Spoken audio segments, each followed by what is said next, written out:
Okay, what I'd like you to do right now, Janine, is feel right above Elizabeth's pubic bone, feel what the belly feels like in there now. It's much looser than before. It's much looser than before. It's soft. Okay, what you'll find usually when you've done this bladder lift here, you'll find that this whole area is loosened up, and if I go in right above the pubic bone, I should basically be able to just take my fist and just kind of sink right in there, like there's a big hollow in there. You feel that, Elizabeth? Okay, does that feel different? Okay, check it out yourself there. Just dig right in there and tell me what you feel.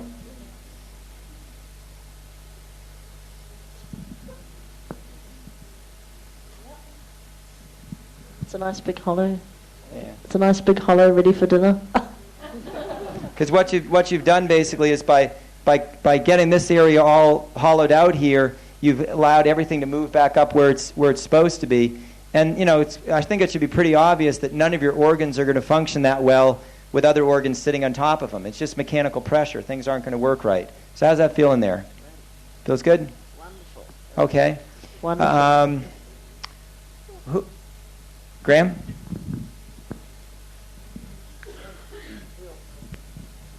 If we were going to do the really good job on this and spend a couple of hours like dissolving the adhesions, what's actually happening if we're going to do the quick 5 or 10 minute version and we do feel the adhesion then, we're just going to go, oh, there's an adhesion, and go past it, or are you going to try and go through it? Or You'll dissolve it a bit in a quick bladder lift, but you probably won't get really long-term results with it. It'd be better to spend the time and really do it right somewhere along the line. I mean, for the purposes of showing you how to do it, that's a little, we don't have the time to spend 2 hours doing this on her, but the way to do it is going to be absolutely the same when you're, if you're doing it for 2 or 3 hours. The one and only difference is going to be when you get to a real sore spot. Like, for example, she had some good sore spots over here on the right. The only difference is simply going to be when you get to a good sore spot or real good adhesion, you're going to hold still, and you're going to gradually increase the pressure until it's burned out and the adhesion is just totally melted away. That's the only difference, really. so in the short version then, are the adhesions actually quite soft? Can you sort of pretty much just push your way through them gently? Yes. Yeah.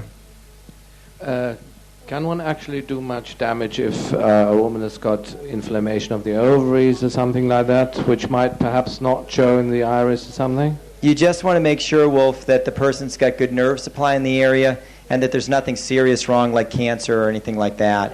As long as those are not problems, this should be fine, because you're not pressing that hard. You're not forcing the issue. You're not going beyond what they can handle or anything like that. It's not as painful as, it's nothing like point holding what we just did here. Now, you can make it more painful by getting right in on the adhesions and holding them. And again, that's just like doing any, point holding anywhere else in the abdomen. You don't mess with somebody that doesn't have good nerve supply, and even with somebody with good nerve supply, you never push harder than they can lovingly and willingly endure. What causes adhesions? What is it? Well, there's a lot of different things. People can have injuries, they can have surgeries, just stuff happens. You can get a lot of reasons to have adhesions in there. Yeah. Just think of adhesive, glue.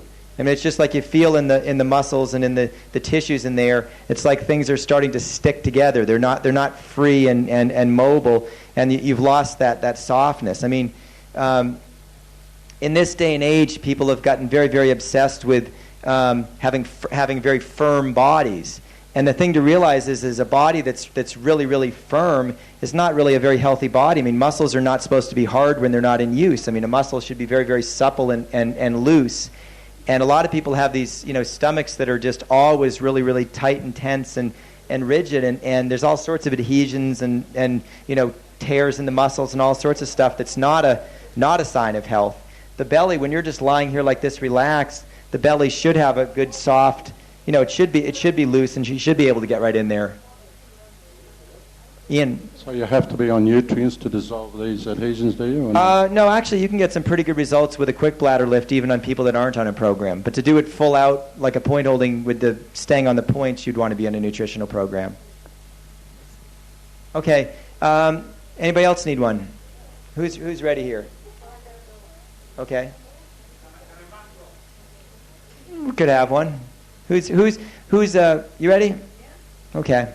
Come on up. You want to get her, Janine, or you want somebody else to get her here? Okay. You want to take care of her here, Osama? Well, come on up and do one. Okay, you can hop up there. Yep. What's wrong with a good abdominal workout routine? Well, it just depends what you're doing to the muscles. I mean, for a muscle, see, as we'll go over in the 5th and 6th weeks, muscles reflex to organs and glands.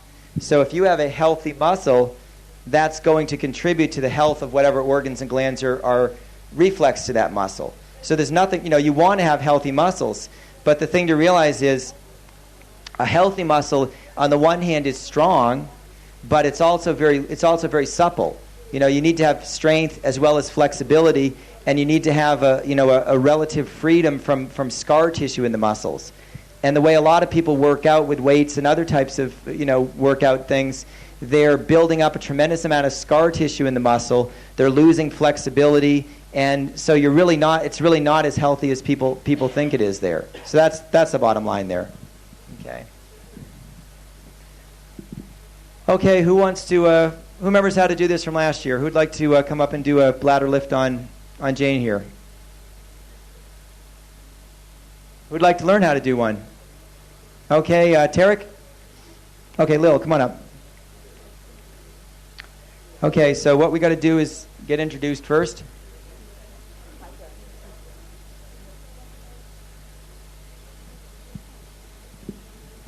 What's that?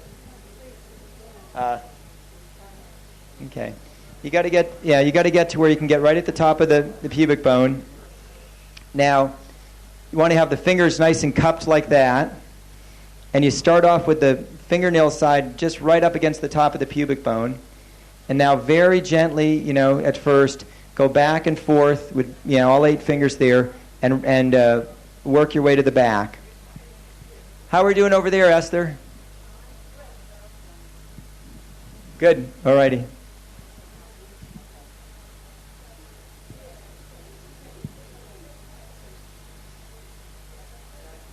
Yeah. What's that? Any type of abdominal surgery, including a cesarean, you're going to have all sorts of scar tissue in this area just from the incision alone, and so you can get all sorts of good results with the. See, here's the thing for all of you to realize. Whenever you have an incision from a surgery, what's that going to do to the nerves in that area? You're cutting nerves, so you're going to have a lessening of nerve supply in that area. If the nerve supply is diminished in a given area from the surgery, what's going to happen to the circulation? Okay, the circulation is going to be reduced. What's going to happen to the lymphatic supply in that area and the lymphatic return from that area? It's going to get reduced. So down at the cellular level, what's going to happen to the flow of nutrients out to the tissues? It's going to be hindered or reduced. What's going to happen to the removal of waste products from those tissues? Same thing. So you've got undernourished tissues drowning in their own waste products. You're going to have the adhesions or scar tissue in that area are going to block the flow of the cerebral spinal fluid out to the tissues. So you're going to have low electrolytes in that area. You're going to have lowered electrical potential in these tissues, which is going to leave you open to what? Parasites, bacteria, viruses. So the whole thing starts to snowball, maybe cancer eventually. So the whole area is going to go downhill. So a lot of times a woman will have, or a man will have a surgery and have an incision. And yes, on the one hand, you're going to have adhesions and problems just from the surgery itself. But, you're going to have the scar and everything. But it's going to snowball over time because that's now a weak area. It might have been a fairly normal area beforehand, but once you've cut it, you're not getting the nerve supply, the circulation, the lymphatic return, and everything else from that area. So things are going to continue to deteriorate. So you may have all sorts of secondary problems over the years, whether it was a cesarean or any other type of surgery in that area. I think John was next.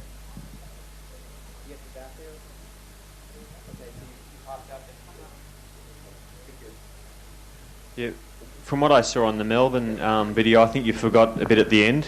From what I gathered at the Melbourne video, after you'd gone up about the 5th time and stretched it back and that was it, didn't you go back to the start and just lift everything? I think you can do that. You lifted all the organs up. That was the words you were using. You can certainly do that as well. What John is saying is that after you've gone through all the different leaps up, what you can also do sometimes is get your hands in there and kind of just work everything up like that, and that's quite fine as well. That'll work. Thank you. Would you do it while a woman is menstruating? I don't know. I never really thought about that. I'm not even... Never mind. We're talking about bladder lifts, folks. Actually, Simone, that is a good question, all bad jokes aside, and I really don't know. I've never heard any mention of that. I think it's not so comfortable because everything is a bit swollen up and maybe painful, and maybe you start bleeding more. Yeah, it's probably just as well to wait, I would say. I'm not sure that it would be a serious problem or not, but I think it's probably better off to wait. Yeah.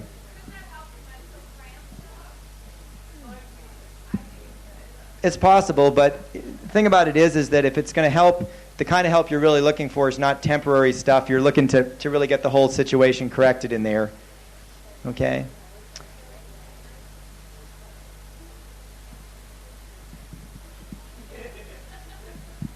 I've had 2 hernia operations, left and right. Will this help my stomach fix itself up, or is here? Both down? Okay, with a hernia, what you want to do is very, very simple. You can reach where the scar's at. Okay. With a hernia, all you're really going to do, this is whether you've had the operation or whether you still have the hernia itself. Okay. You can actually hold points right on the hernia, and if it's actually open a bit there, you can actually hold points along the hernia and virtually zip it up. You can actually get it to close up. What's the one thing that you have to make sure you're going to do if you're going to close a hernia up? Make sure everything's sticking back in where it's supposed to go. I mean, if you have if you have part of your intestine or whatever sticking through the hernia, you got to make darn sure you got everything tucked in where it's supposed to be, because what are you going to have otherwise? Well, no, you're going to have a strangulated intestine. You're going to be in some serious trouble if you work on that and you get things to close up and you still got part of your colon sticking through the hernia. So you got to make darn sure you tuck everything in before you start working on it with a hernia. Okay. What's that? I've just been asked to ask a silly question. You must tone the muscles up a bit, because how come you've got a gap in there when you stand up? Why doesn't it all go splat again? Sorry. Well, the thing about it is that you're right. I mean, this is a gradual process, but dissolving the adhesions makes it possible for things to come back up where they're supposed to go. You're still going to have to work on a lot of other things in this area. But you'll be amazed at the permanent results you'll get if you do a good, 2 or 3 hour bladder lift. You'll get some quite substantial results with that.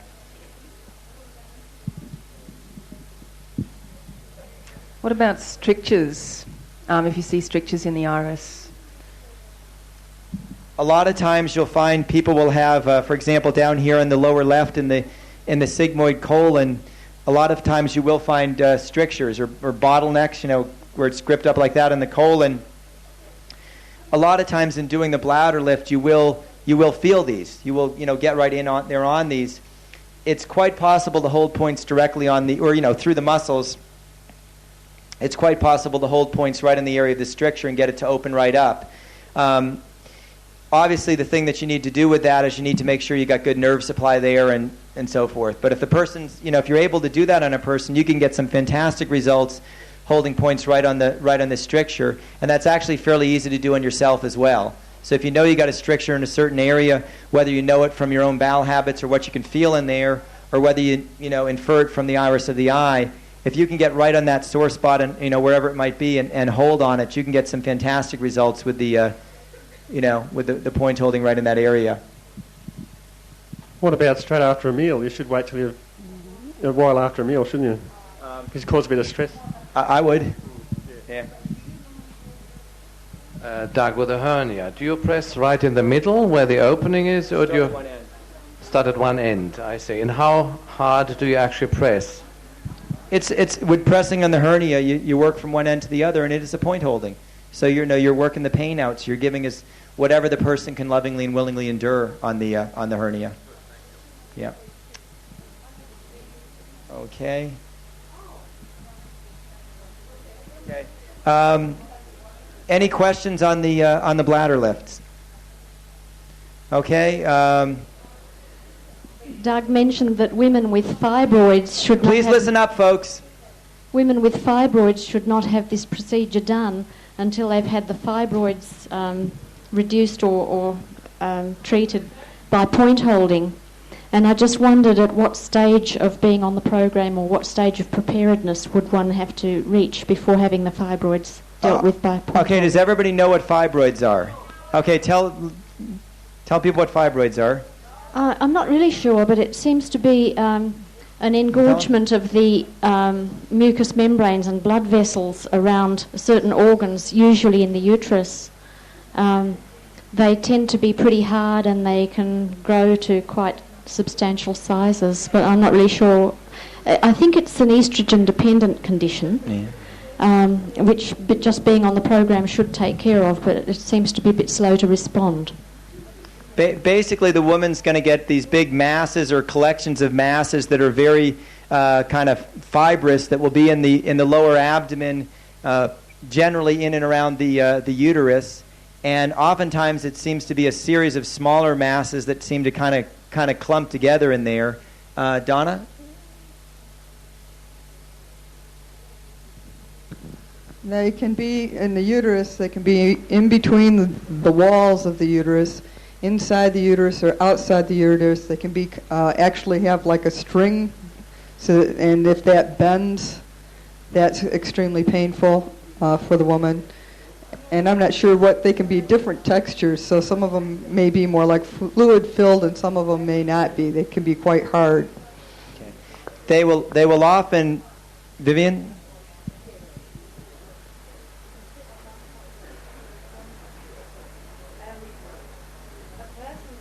Turn it on. It's off, I think. It might be off.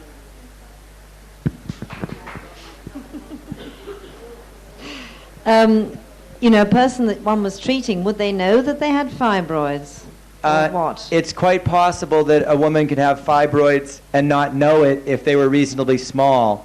But the situation that you'll often get is that the woman will have a mass that's quite large. I mean, you're talking something as... it could be something like that big. I mean, generally speaking, the way they say how big it is they compare it to a pregnancy. So they might say this is a 3-month or a 4-month or a 6-month. It can be quite big. And we've got a number of women here in the class that have this situation. And you can have it. It can be a huge, huge, huge thing in there. I've seen situations where I remember one woman who had 3 separate masses, each of which was about the size of a grapefruit. And this was a woman about your size. And she had, 3 of these big masses there, and she'd been about 5 years since she'd been able to button her pants. Because of the, even though she was very, very slender, she couldn't really button her pants because she just had too much, these 3 grapefruits inside there. But could they be very tiny then as well, these fibroids? Well, they start out tiny. Wow. They're going to start out very tiny and grow, so yeah. There's obviously going to be a point at which the woman has them and doesn't yet know she has them. So, yeah. But when we're talking like fibroids in a fairly large sense there, I'm just saying that I think you'd be better off to wait on the bladder lift and take care of the fibroids themselves. Now, Jenny's original question was, how do you know when you can hold points right on the fibroids? And Thanks. I would say that I don't know if I could give you a real obvious rule of thumb, as to when exactly it would be appropriate. I would certainly say that the person needs to be on a good nutritional program for quite some time, at least a few months. And I would also say that you really need to work down through the endocrine system. You need to get the really good nerve supply in there with the STOs. You need to get the endocrine glands working properly. You may well need to do some spinal work, particularly the lower back, because I think in many, many instances, if you try to hold points right in the fibroids prematurely, there'd be situations where it could be very dangerous, where you might break things up. But there's also situations where it might just be ineffective because the person's not ready for it yet. So I would say, if you have any doubt in your mind, you're probably better off, waiting on it a bit. But on the other hand, there's going to come a point where there's no danger really in doing it as long as you're fairly gentle about it.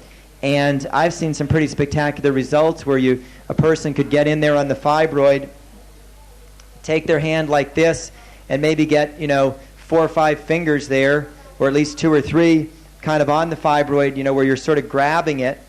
It's a fairly moderate pressure. It's not like you're down on a toe and really squeezing or anything. It's quite a, it's not like you're barely touching it, but it is still a pretty moderate pressure. And my experience has been with the fibroids is that they get your entire hand when you're holding it will go totally numb. You'll get an absolutely tremendous amount of electricity out of it, as well as a lot of heat. And what seems to happen is it seems to go in cycles where you'll go like, you might go through about 20, 30 minutes where you go totally numb and you can't even tell where your hand is. And then gradually as your hand comes back to life, you'll all of a sudden get very confused because you can't find what you were holding because it's not there anymore, because it's dissolved. And then you have to kind of get a just slightly different position and kind of chase it around. I've seen situations in point holding where fibroids as big as a grapefruit have disappeared in about 3 hours, where they've gradually melted away and just completely gone. Thank you very much. So it's quite possible to do this with point holding. I would say, Jenny, in your case, it's no problem.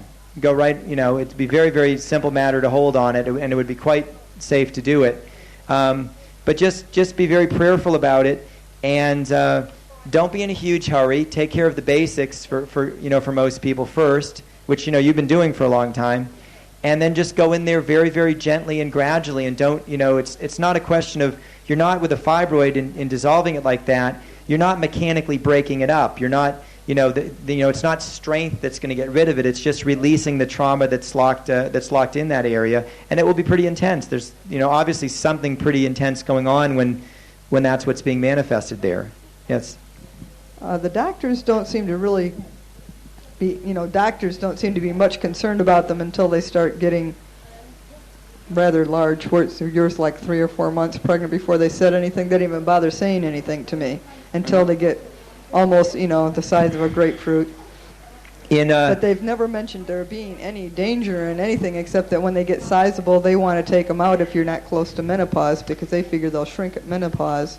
But they're in the way more than anything. What will happen, Donna, is eventually the fibroid, if it grows enough, depending on where it's located, it's going to start putting a lot of pressure on other organs, and you may have a situation, just depending on where it is and how large it is, where you may actually cut off the blood supply. Like, for example, I know one woman who the doctors were frantic with her because they kept telling her to get the fibroids cut out, because she was at the point where if they got even a little bit bigger, they would cut off the blood supply to one of her kidneys, and of course her kidney would die then, which would be not such a pleasant thing.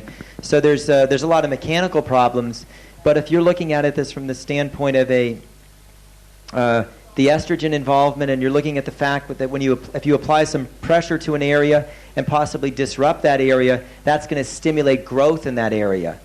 So the thing about it is that is the danger of the fibroid, is that it gets too big. And that's why you want to be a little bit careful with this sort of thing. So it's just like any other tumor in the body that you don't want to get the gonads going and then have them just pumping estrogen. Yeah. Okay. But if you're in a really, really good program, it should not be a problem after a certain point to hold points on these and melt them down.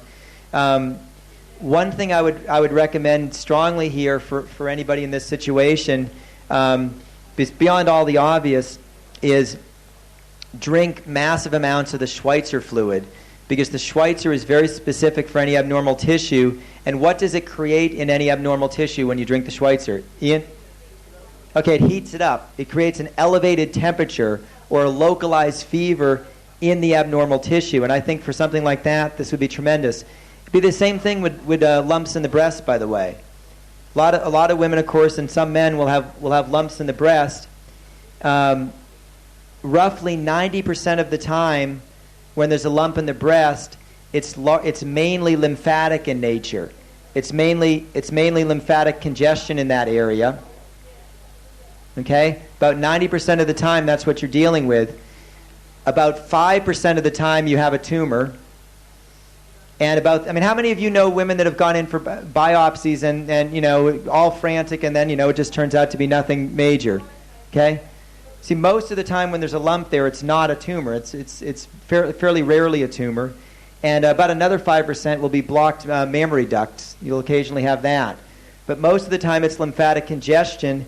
And if you get a woman on a good program with a lump in the breast, it's generally a fairly simple matter to melt it down. And it's just like with the uterine fibroids. You get, maybe your thumb and a couple fingers like that, and you squeeze on the lump. And you're not squeezing incredibly hard like you might on a toe, but it's a good, it's a firm but gentle pressure. And again, make sure the person's ready for this. Get them on a good program for a while, take care of the basics, and have them properly saturated and all that. But then when you are ready to go in on it, you just go in very, very gently, and you melt it right down. And it's actually a surprisingly easy matter to get these lumps to dissolve. Of course, a lot of people have them dissolve just from being on the nutritional program without any point holding. But if that hasn't worked for you yet, then the thing is, it's often a very, very simple matter to just melt it right down. Again, go on a high dose of Schweitzer for some time before then, because this will be very, very helpful as well.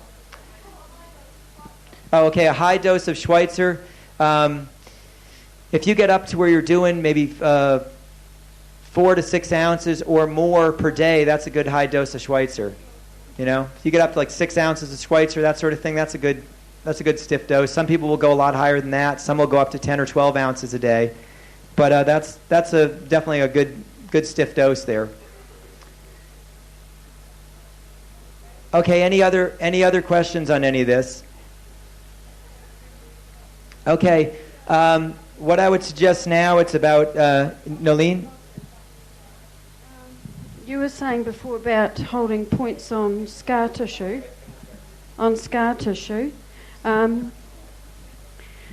You've also said that we'll experience things to the, you go backwards. You're going to experience things that weren't so traumatic, and you go back. So if you're holding points on scar tissue, which could have been a really traumatic experience, and you've got other traumas, are you going to go through those first? And then the thing about it is you're going to, on the one hand, you're going to go through things in reverse order, tempered by the degree of severity, but what you choose to hold on is going to have a huge effect about what goes up. There may be what comes up. There may be all sorts of traumas that you could potentially go through because you're ready for that level of severity now, right? Mm-hmm. And even within one trauma, there's many, many layers of intensity. Mm. So you're ready for some layers in a given trauma, but not yet ready for other layers. Mm. So if you look at that sort of whole spectrum of trauma that's at the level of intensity that you're able to go through right now, okay, the points that you select will have a pretty huge influence on what comes up. The points that you select. So, for example, if you've got an abdominal incision and somebody just kind of comes over and grabs on it and squeezes on it and gets the pain out, well, yeah, you've got a pretty darn good chance of re-experiencing the whatever it was that led to that in the first place, because that's where you're pressing. Right. Okay. All right. Any other questions? Okay.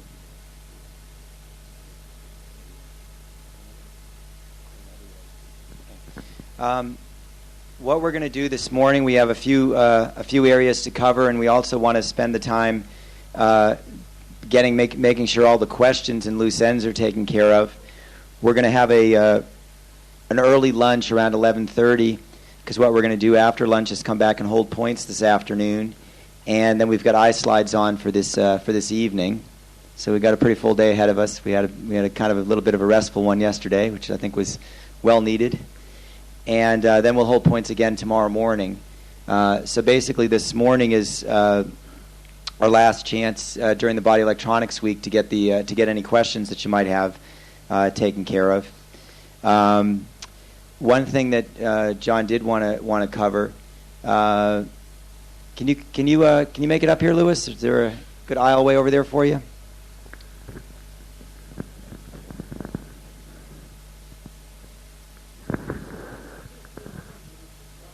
Just ram them out of your way.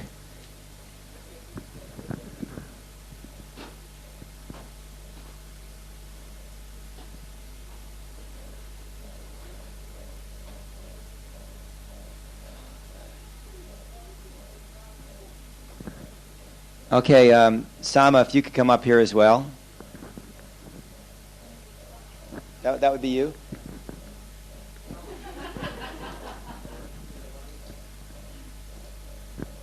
Okay. Now, can you hold on back there? Sure. Okay. Now we want to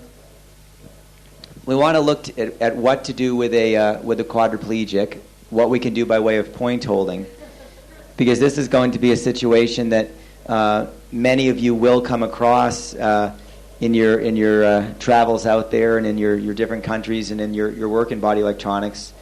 You'll find, of course, from a conventional standpoint, what's the prognosis for someone like you, Lewis?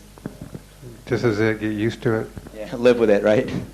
So the thing to realize is that most people in Lewis's condition are told that there's absolutely no hope. I mean, whatever kind of settles out in the first little bit there, that's pretty well what you're going to have to live with, and it's only downhill from there. Yep. Is this accurate, Lewis? That's it from my experience. Okay, so this is what we have to do here. Now, in Lewis's case, we've got some complicating factors here. We've got 23 operations to go back through, so we've got a little bit of anesthesia to deal with, and we've got also in Lewis's case, there's a pretty fair. If you come up here sometime and check out the rest of Lewis's body, there's a fairly substantial amount of skeletal trauma elsewhere. I mean, Lewis, why don't you tell everybody kind of more or less what happened to you? Well, I was a friend of mine and I were drinking quite heavily one day and got in the car and started to take a drive and didn't get too far. Car went end over end a few times and we were both thrown out, and so a lot of, like you said, a lot of other damage to my neck and shoulder areas, chest, a lot of damage to the upper torso area.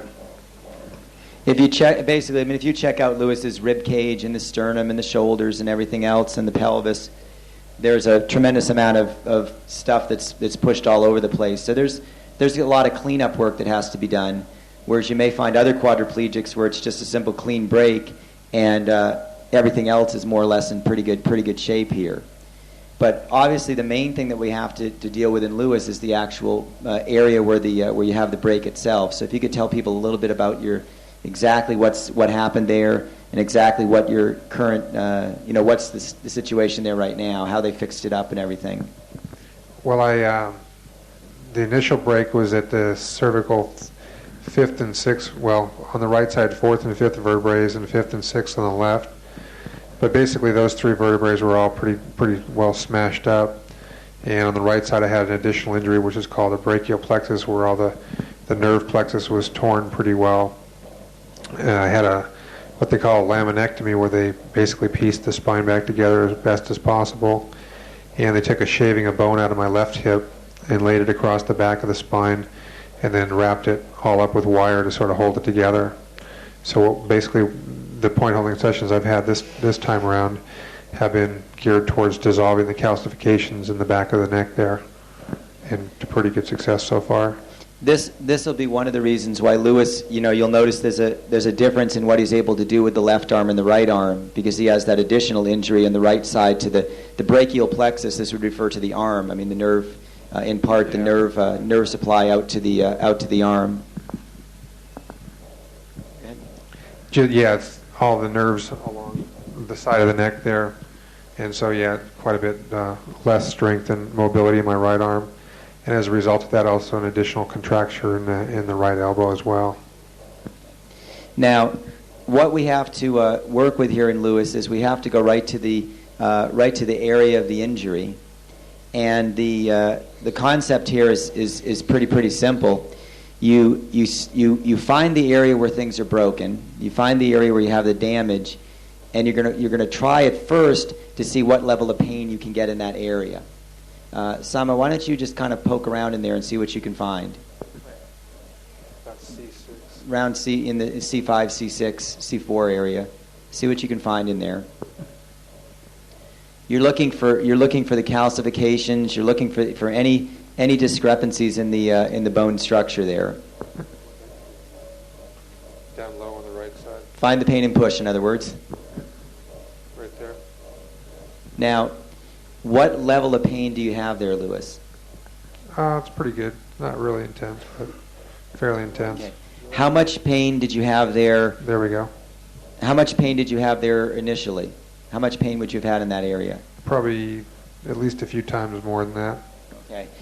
What we're looking at here is there'll be situations where you'll go to the. Is he pretty well right in the area of the fracture? No, he's south of that, but he's below it. Yeah. That's quite a step then. Yeah, the calcifications right where the break where have been worked on quite a bit in the last couple of weeks. Okay. Because what you're gonna find in a lot of situations is if you go right into the area of the break, you'll find on many people that in this situation with the quadriplegia, you may not be able to get a lot of pain there initially because the area may be completely shut down. So what do you do then, Lewis? What do you do if, like, for example, if we start in around C5 and C6 and we can't really get any pain, what do we do? Go up higher and work your way down. Okay. So how high do you go? C1. Okay. You can start clear up at C1, and you can work down Lewis's spine vertebra by vertebra. Just work all the way down the spine. But what you very definitely want to do is you want to start high enough that you're going to be able to get what? Get sensation. Yeah, good sensation and good intense pain there. What you're going to do really is you're going to work down the spine, in Lewis's case, from the top down, and you're going to work through all the pain at each and every vertebrae. Now, how long might this take? I can't tell yet, but I'm sure it'll be a while. I mean, John, the first point holding session started working with working at C2 and working on the calcifications in that area, and then each subsequent session just moving down between the next vertebrae, starting between 2 and 3, and then 3 and 4, and just moving down that way and dissolving the calcifications along the way. Is there any hurry here, Lewis? I used to think so, but I'd say now, no. I mean, it'd be better to get one good all the way through than to try and race through a bunch of them. Now, what are you finding in terms of the mobility of the neck? It's a little bit hard to tell just because it's been pretty intense over the last week. So I would say that I've always had a tougher time moving my head to the right than to the left, and I'd say it's definitely improved, although not totally even. And I'd say this movement is a little bit more. But as I say too, it's a little bit hard to tell just because so much has been going on this week that I'm just now starting to sort of feel exactly what's been happening. What's happening in terms of the sensation in the body itself, what you can feel? Well, I've been kind of like a pincushion lately. Everyone's been testing me out quite a bit here. In the right chest area, it's there's a lot of additional sensation, and extremely hypersensitive too. So, is there sensation in areas that were pretty well numb before? Definitely, in particular on the right side, it's always been. Sensation's been less and mobility's been less, but I'd say certainly in areas there in the right side in particular, there's definitely been increase in sensation and very hypersensitive now. Thing for you all to consider here is this is a matter of degree. From a medical perspective, Lewis's situation is absolutely and completely hopeless, right? I mean, from a medical perspective, what's gone is gone. You know, the spinal cord's damaged beyond hope. The nerves are cut. There's no possibility that he's going to improve even one little bit. Okay. By the way, how long have you been since the accident? Just shy of 19 years. Okay, so 19 years. So I mean, at this late date, even many years ago, they would have written this off as completely hopeless for you to make any improvement. Is that correct? Well, that's one of the programming things from the very beginning, is to let you know that this is where you're going to be, and you're kidding yourself if it's ever going to be any different. I mean, they really beat that into your head from day one. So don't get your hopes up so you don't get disappointed. Well, yeah, I mean, it's not even that good. It's more just like you're deluding yourself if you think it's ever going to be anything different. And I mean, they have a profile of how you're supposed to be, and for this period of time you're depressed, and for this period of time you're suicidal, and I mean, if you don't follow the pattern, then you're even more screwed up than they thought you were. Explain from your own experience, Lewis. Explain how you dealt with your situation once you woke up there. Well, they thought I was more screwed up than I was supposed to be, because I wasn't as bummed out about the whole thing as they thought I should be. And you weren't sufficiently depressed, huh? Exactly. And they proceeded to tell my parents over the course of at least several months or a year that, that I just wasn't dealing with the situation, and that eventually at some point I was going to bottom out, and it was going to be much worse than it would be if I just, owned up to the fact that I was hated where I was at now. And I mean, certainly there's been lots of times when it was less than pleasant, but have you ever bottomed out? Definitely. Or I guess so. I mean, I've certainly had lots of times where I felt very, very depressed and very upset, but, it's how it is. Now let's consider a couple of things here.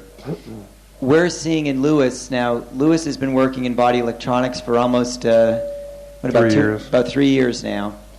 And that's a long time. That's a long time if you have any idea how hard Lewis has been working in this period of time. And on the one hand, you can say, well, he's still in the wheelchair. He's still got most of the same stuff going on. But start to look at some of the things that are happening in Lewis's body and realize that you're already seeing things that are supposed to be impossible. Is this correct, Lewis? Definitely. But even before that, I mean, what I've always been taught from Doug and from John in the material, I mean, the consciousness has to change first. And, I mean, if nothing else changes physically, I mean, in terms of how I feel about my life and relationship with my wife and everything else, I mean, that's changed tremendously. And, whatever else happens is really gravy as far as I'm concerned. Now, Lewis, I want you to...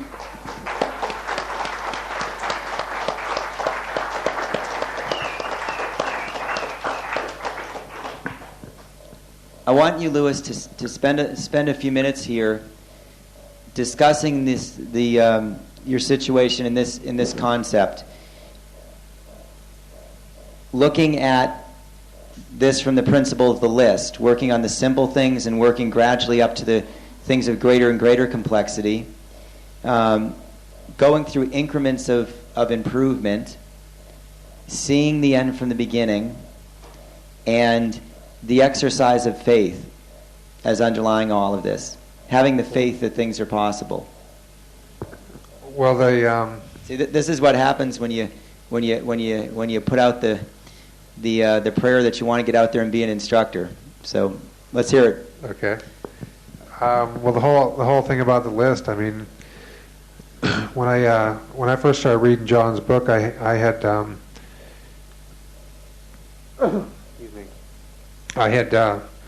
read some material in the Health Consciousness magazine, which is how I first was introduced to body electronics. And instantly I felt like, well, I have to do all these things. I have to go to the Cook Islands and study with Dr. Ray and take care of everything right now. And I wrote him a letter, and he said to read book one and fly there and surf home, huh? Yeah, exactly. That was the plan, all in a weekend. And so a 3-day one. But he said read the book, take the supplements, and take the seminar with Doug, which was about 4 or 5 months away. And as I said in the very beginning, I was convinced that that 1 week would take care of everything, and I realized real quickly what a joke that whole thing was. But I went home and started to go full speed on the supplements and everything else, and I ended up where I was in. I had a sore on my back that actually got quite a bit larger when I went full speed on the supplements and stopped suppressing it. So I spent about 7 months in a chair that I couldn't roll around in. It was just a chair I used in the shower. So I basically was pretty much stuck at my desk for about 7 months. And I spent most of that time reading the material over and over in book one. And every time I came to the chapter on the list, I just convinced myself that was something I really couldn't do right now, because all the things I needed to do, I'd have to be able to drive my van and go to do errands, and I really did a good job convincing myself that there was nothing I could do with the list.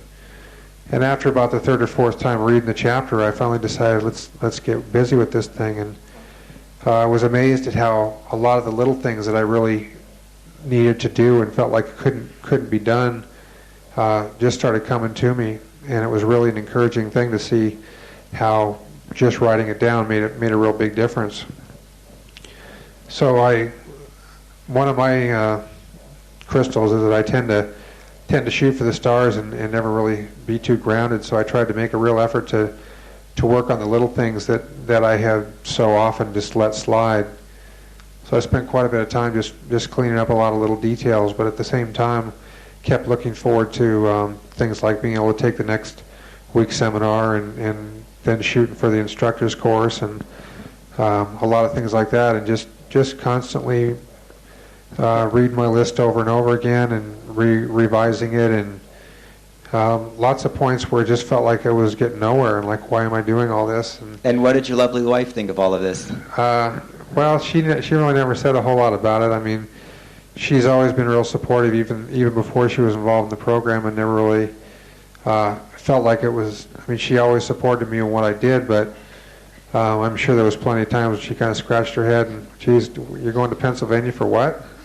And again? Yeah, and in particular the first time, some pretty crazy things took place, and so she was really probably. I was at that point wondering why I was there at all. But it's interesting because the whole idea of faith. I mean, sometimes you just wonder why you're doing it and what are you having faith in, and I think just having faith in yourself and what you're doing. I mean, sometimes you just it's nothing tangible. It's something you can hold on to, and you can't really see it, but just keep doing it and just keep going ahead and just doing what you feel you need to do. And with the list, it's been helpful to me because it's always right there in black and white, and even if I'm not exactly sure why I'm doing it, at least I know what I want to do. And there's lots of times when it's a lot clearer than others, and the times when it doesn't make much sense, and the time when it's the most frustrating is when I think being able to just go back and look at that list, and even if the simplest thing on the list is something you can't do completely, at least there's something you can do to move in the direction of working on it, and it just you can write it down. Yeah, exactly. That moving in the direction of getting it done. Exactly. That's the first. I mean, besides having the thought, the first step is just putting it on. Bothering to take the time to put it on paper. And how does that relate to the concept of faith? Well, you're just by putting it down on paper, you're having faith that it's something that you're going to be able to get accomplished. And even if you putting any time limits on it? No. In fact, I think that's a mistake that I've made in the past, was saying, well, I want to accomplish this and such goal by a certain time. And the few times I've done that is when I've been disappointed, because when I put a time frame on things, then more than likely, or from my experience, there have been plenty of ways for that to fall apart for me. So I just I've taken all the time constraints off the items on my list and just decided to work towards things at whatever rate they come. And I'm definitely one of those people that wants things yesterday at the latest, and it rarely works out that way. And I've also found that the things that take the longest are the sweetest and the most enjoyable, and it feels good when you finally get those things checked off the list, that's for sure. Now we have one principle here with respect to the list, which is that great things are done in secret. So I'm certainly not going to ask Lewis what's on his list, because that's none of my business. Even though I asked you about that. And what did I tell you? None of my business. He asked me one time if there were some items I could suggest to put on his list. No, actually, I have. Oh, you asked me if yeah. I've got some things on my list, and I want to be real clear on things, and I spend a lot of time looking it over constantly to make sure that it's written down in the most appropriate manner for what I want, so I don't get something that I wasn't exactly sure about. Anyways, I just had an area on my list that I wanted to get some clarification on, and after thinking about it, Doug just said, I think no matter what my intentions would be, to look at that would could screw things up possibly. Please explain with respect to box 1 and box 2.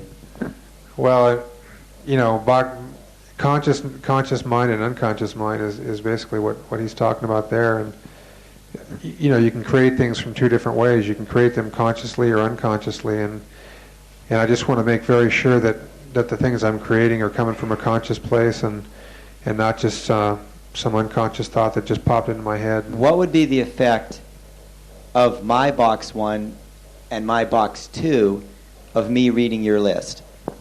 Well, we're two different people, and no matter what place you're coming from or one person's coming from, applying that to somebody else is ultimately inappropriate. If I look at Lewis's list from a box 1 perspective with nothing but good intentions in my heart, what is also going to be happening simultaneously out of box 2? That unconsciousness is going to ultimately will begin to create something that's not of conscious thought. Whose unconsciousness? Both. Okay. But mine in particular. Right. And what I meant, I guess, was that unconsciousness will begin to affect me as well. Just imagine something as simple as me seeing some item on Lewis's list and purely on a reactive level just having a thought of like, oh, who's he kidding? He'll never do that. No bad intentions, but just on some reactive level just looking at that and thinking, oh, that won't work. What's the potential effect on Lewis of that?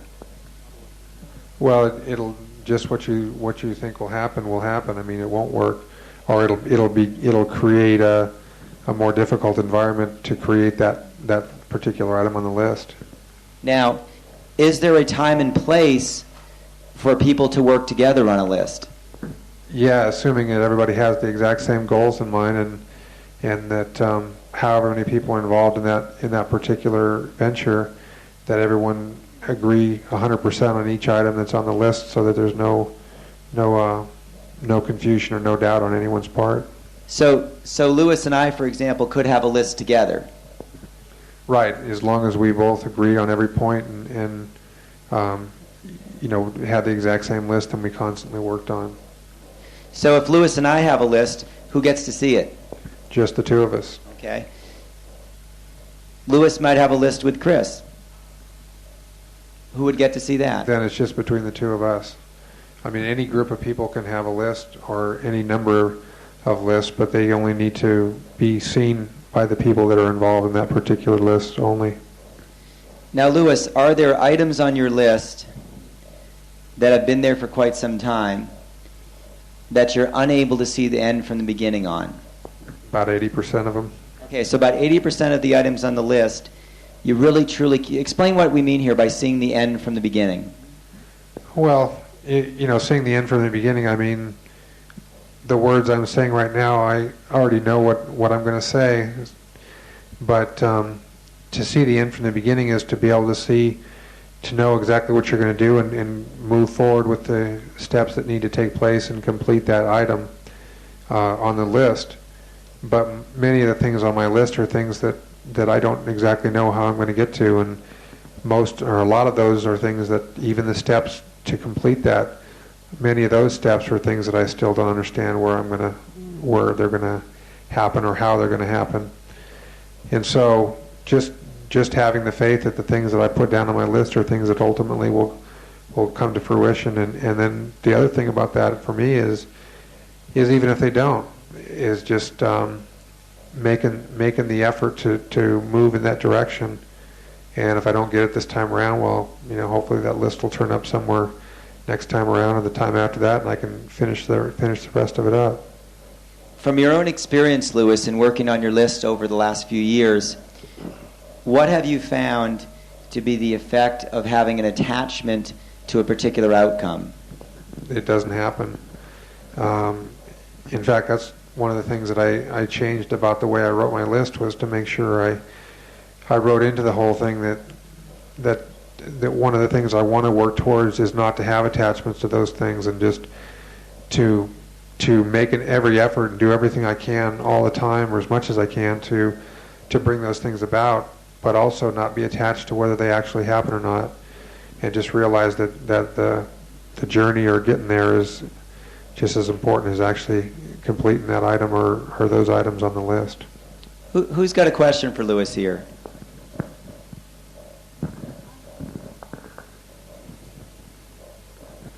Lewis, one of John's instructions for us when making our list is to prioritise and to keep rearranging the list. And I'd like to know how you do that unless you use a computer.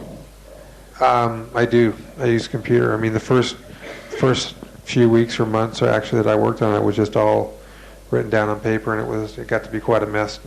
Arrows here and there and scratching things out.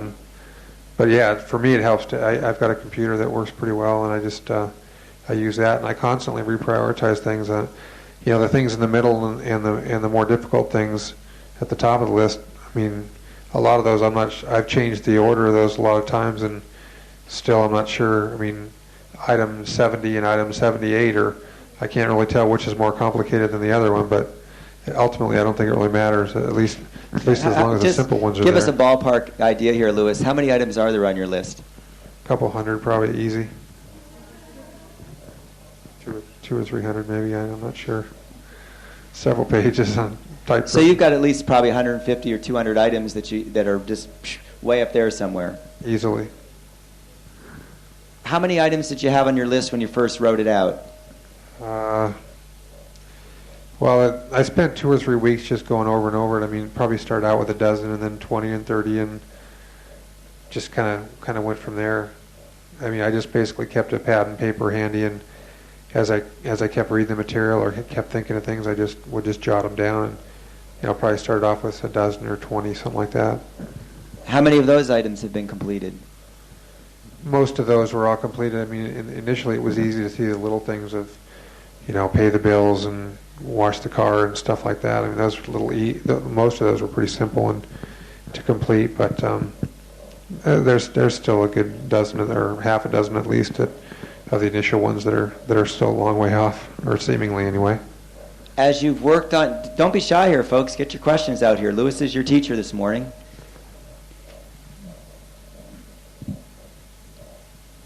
Okay, well, I'll keep asking questions then. That's a shock. Another question, Lewis. Did you find that sometimes the more minor items on your list would just happen and come to you, and that you would draw the result without putting in so much of that personal effort? Totally. In fact, that was the thing that really shocked me in the very beginning. As I was saying, where I wasn't able to go out and do a lot of the things that I normally would have done. There was a particular, I had taken a weekend seminar, and it had been about a year, and it was really plaguing me that I still owed them the money for that. And I didn't have the address or contact person anymore.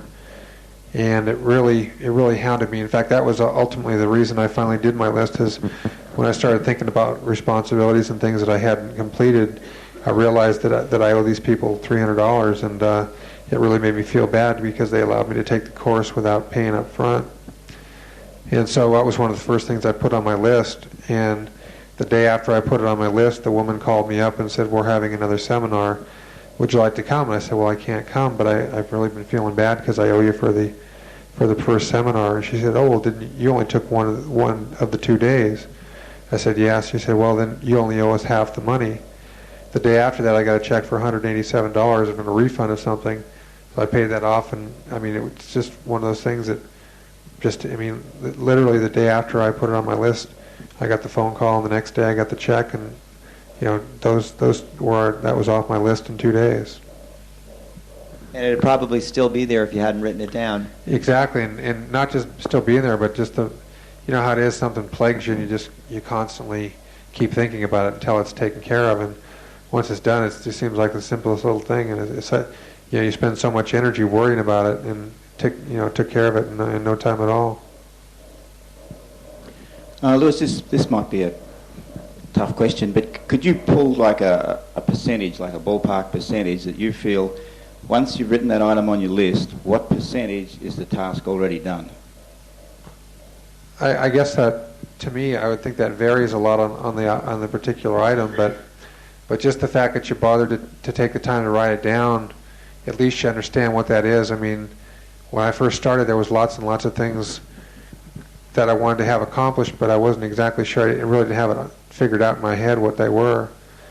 But taking the time to write it down and just add detail upon detail, you start to piece it together. But I mean, certainly, even the things that are way you know, up on the list, just the fact that I know what I want to do, I think that's a big chunk of it. I mean, some of the things that are way out there, you know, maybe that's only 20 or 30%, but it's kind of like the supplements. I mean, they're only 10% of the program, but I mean, I look at it, the whole program is like a house or a building, and if you don't have the foundation, it's certainly not going to do much good to put the walls and the roof up. So even if it's only 10 or 15% of some of those things, at least you've got something to build on, and that's obviously a heck of a good start. How many people here have a list? Okay, how many of you look at it every day? I got to admit, there's certainly days when I don't do it all. Got about 4 there. Frankly, folks, there ought to be a lot more questions here, because if that's all we got that are really working on the list, you guys need to talk to this man, because he understands the list here. How many of you don't even have a list? You guys definitely need to be listening to this guy here.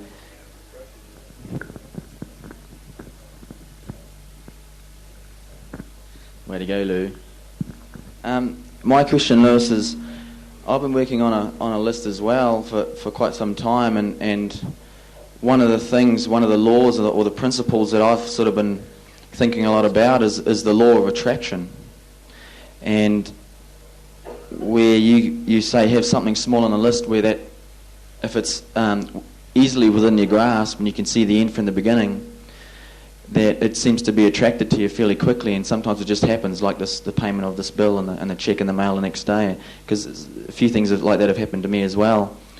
And I figured, well, you could probably use the law of attraction to your advantage here, because some of the things that are really, really high up on your list, I figured if you resisted them enough, you just attract them straight to you. That kind of made me feel better, you know. What do you I think? like the sound of that. You like the sound of that? You know, and I mean, the funny thing too is it's like some of those big things, I mean, they might seem a long way off, but they might just be around the corner too, you know, and just can't see that far yet. Yeah, it's amazing how things speed up, you know, when you start working on the list, isn't it? It does, and I mean, when I first did the list, one of the big things at that time was being able to attend the instructor seminars, which were going to be, several months away at that time. And I had no idea how I was going to get there and how I was going to pay for it, and needing somebody to go with me and all that. And getting there wasn't the problem, it was getting home. and being there for a while as well. You may need to explain that one. But, I mean, that seemed like it was a long way off at the time. I mean, I didn't see any way that could happen.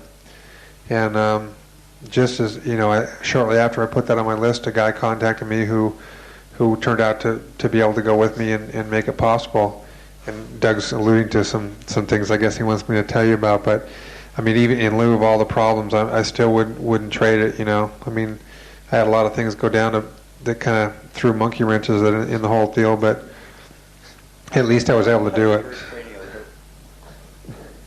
Well, I guess this is a way of kind of getting back to what you said, Brooke, about the law of attraction. When I decided I want to do the instructor seminar, I don't know if I exactly put it in words on my list this way, but I certainly had in my mind that I wanted to do an instructor seminar in the worst way, and it kind of worked out that way.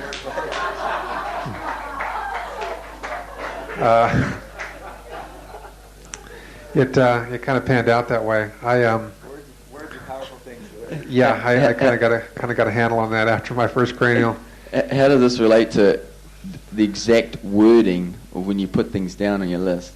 I don't think I know I didn't put it that way, but I certainly had it in my mind that, you know, no matter what, I mean, I just had to go no matter what happened, and, you know, there's that old saying, you know, and it definitely did happen.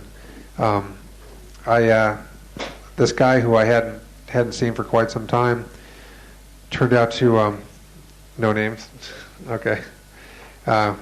Anyway, I hadn't seen this guy in quite some time, and he came back into town, and, you know, all I could talk about was bioelectronics and blah, blah, blah, and trying to convince people what a wonderful thing it was. And anyway, this guy decided that he'd go with me, so we drove cross country, and it's about 3,000 miles from San Diego to Pennsylvania.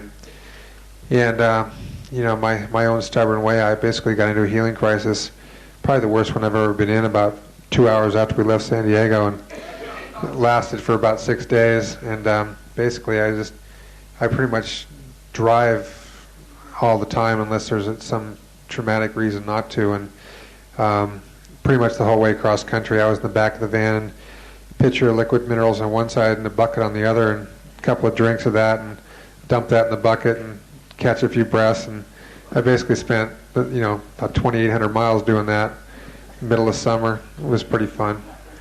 And but I finally got back there. That turned out to be the least of my worries,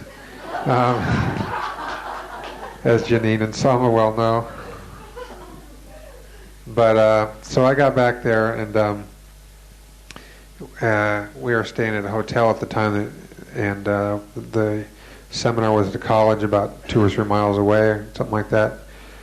So I proceeded through the first 3 weeks, and things went pretty well. And the guy that was there helping me out, he was definitely kind of had a couple of screws loose, and I didn't really notice that the rest of them were coming out too.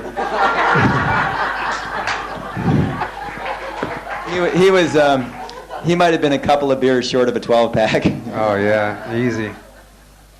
Yeah, which is actually part of the story.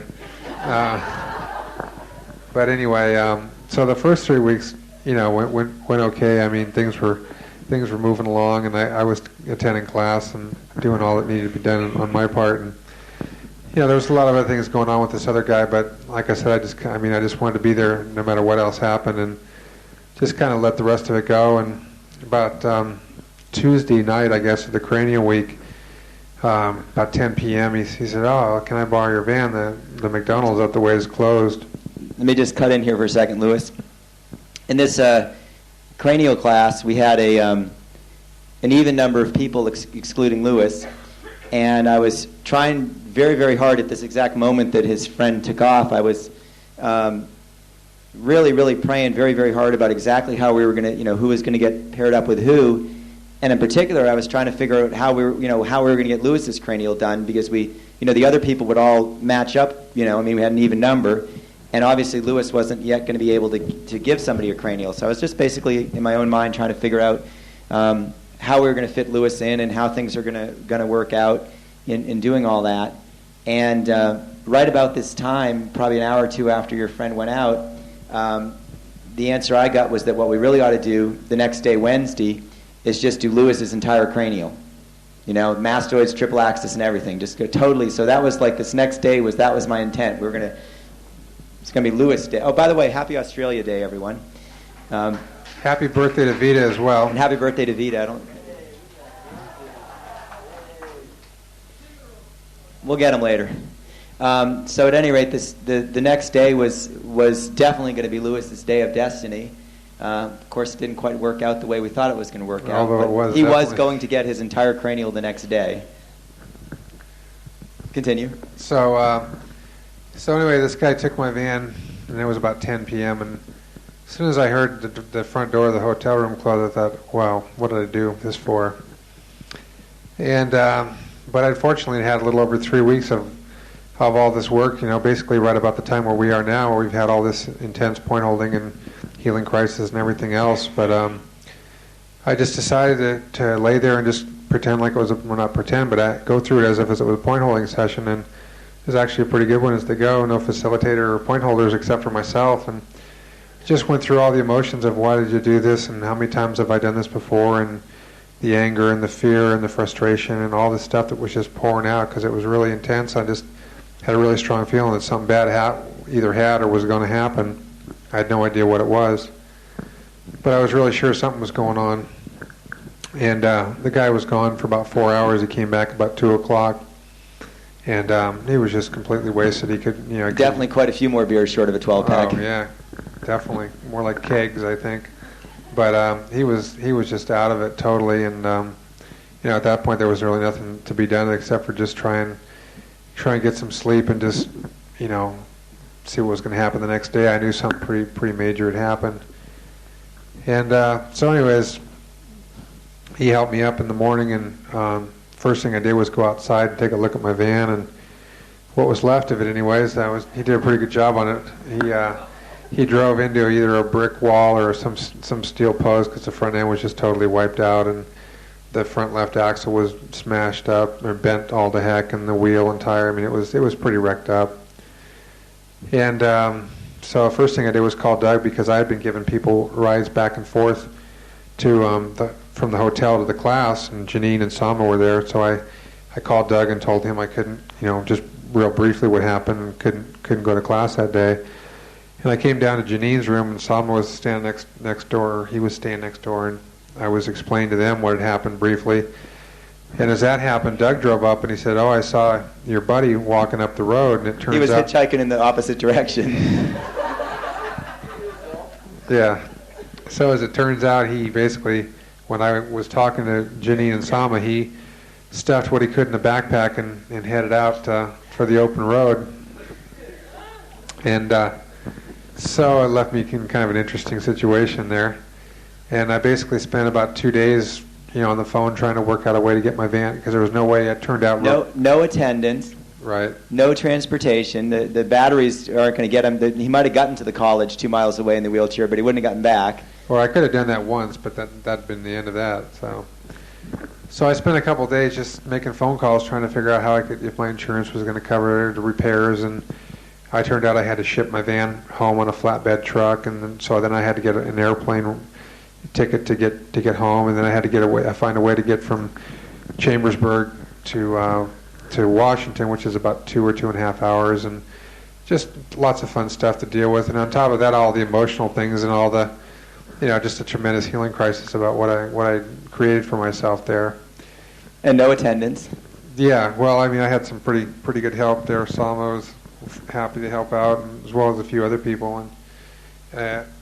These are all people going through their own healing crises and having their own cranials, including Doug. But the thing about it was that it was, it's one of those things that turned out to be a really amazing experience. It's like these guys have said so many times. It's not what you do; it's how you do it. And freaking out about that whole thing certainly wouldn't have changed it, but it would have been definitely the way I'd have gone about things any time prior to that. And it was a really... I couldn't believe how calm Lewis was. You weren't there the whole time, Doug.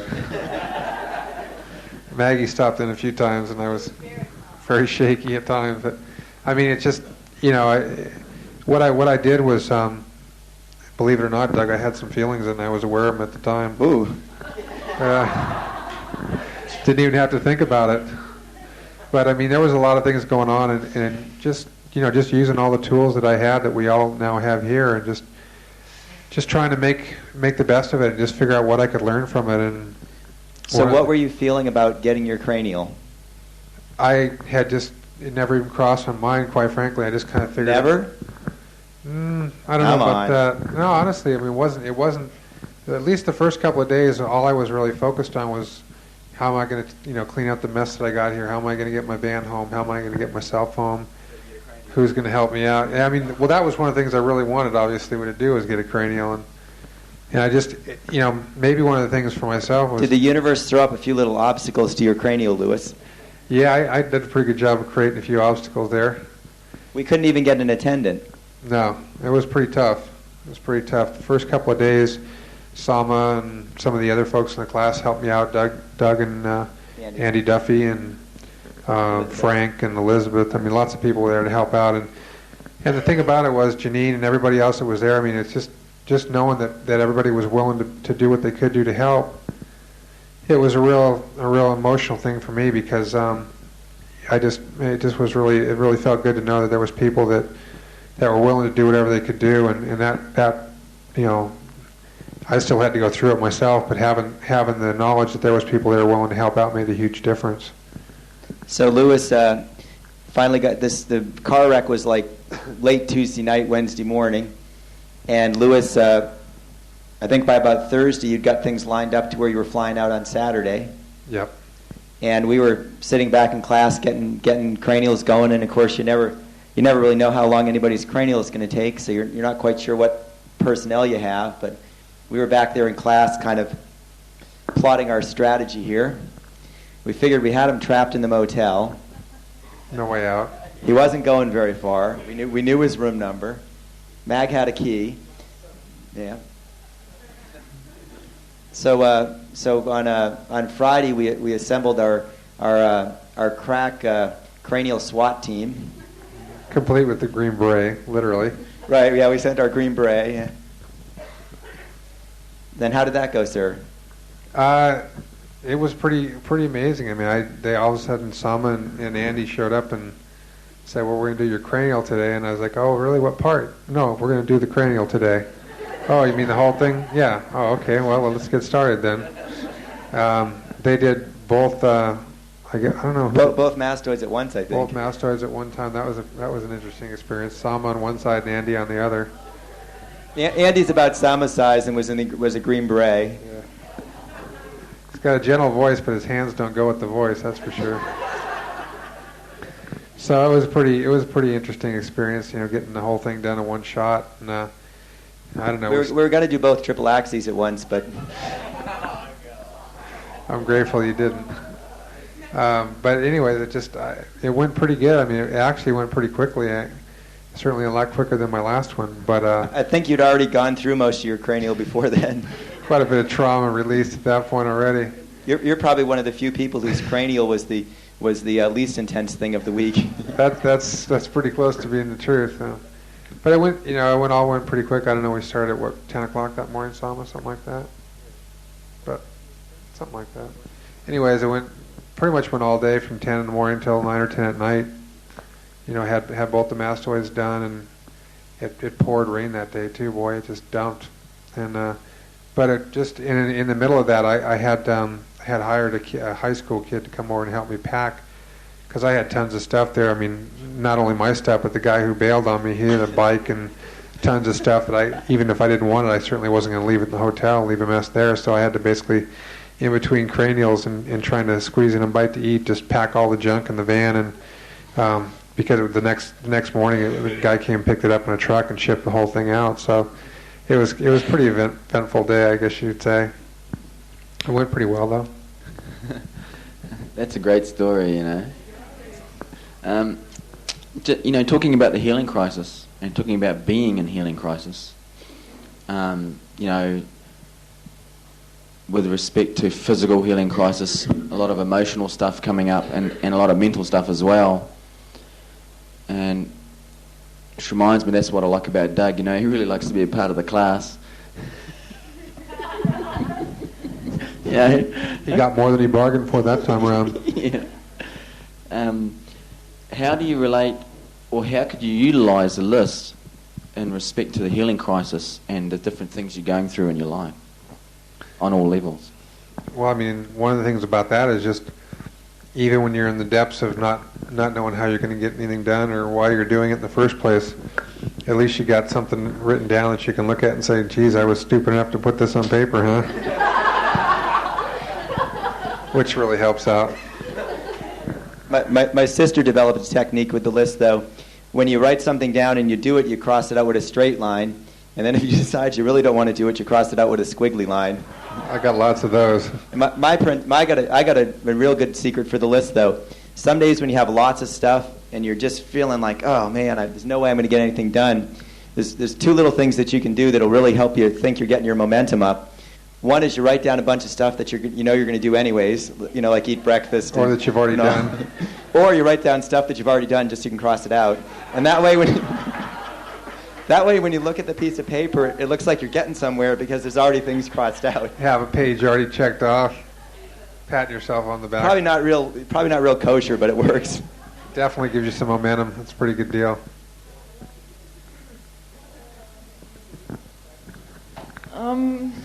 Where was it? It won't go any further. The priorities. You mentioned that you've changed your priorities often. And I've got an area that's really unclear, and I can't decide on priorities. And what I'm wondering is, like sometimes even wanting something or prioritising something could be even a resistance in itself. And I've changed my mind on a few things, but I'm confused on a few things. The things that are out of reach, prioritising them. So as you just work on it, does that become clearer and fall into place? What is a more appropriate a priority rather than maybe a priority out of resistance? From my experience, that's true sometimes, but sometimes the further along, the more confused I get anyway. And so, I mean, I think ultimately a lot of that doesn't, for myself anyways, it doesn't really matter. I mean, if something's so far up the list, if it's number 200 or number 205, I mean, I think as it gets closer, it'll be more relevant whether it's which is a higher or lower priority. But I've also certainly had a number of things on my list that maybe that when I completed them, they weren't at the bottom of the list. They may have still been 10 or 15 things away when I actually was able to complete them, or something just came about to make it workable to knock that thing off the list. So ultimately, I don't think it totally matters. I think the things closer to the bottom, the easier things, it's easier to prioritize, and that's helpful. But as you go further along, there's lots and lots of things that just you can't really tell for sure, and I don't think it ultimately matters from my perspective anyway, as long as you're able to get to the point where you can complete it anyway. Okay. I was just thinking, to be able to come to this seminar, for about a month beforehand, I had pages every day, just every day. A different kind of a list to be able to come here. And that was quite an experience. I think that's been a good introduction.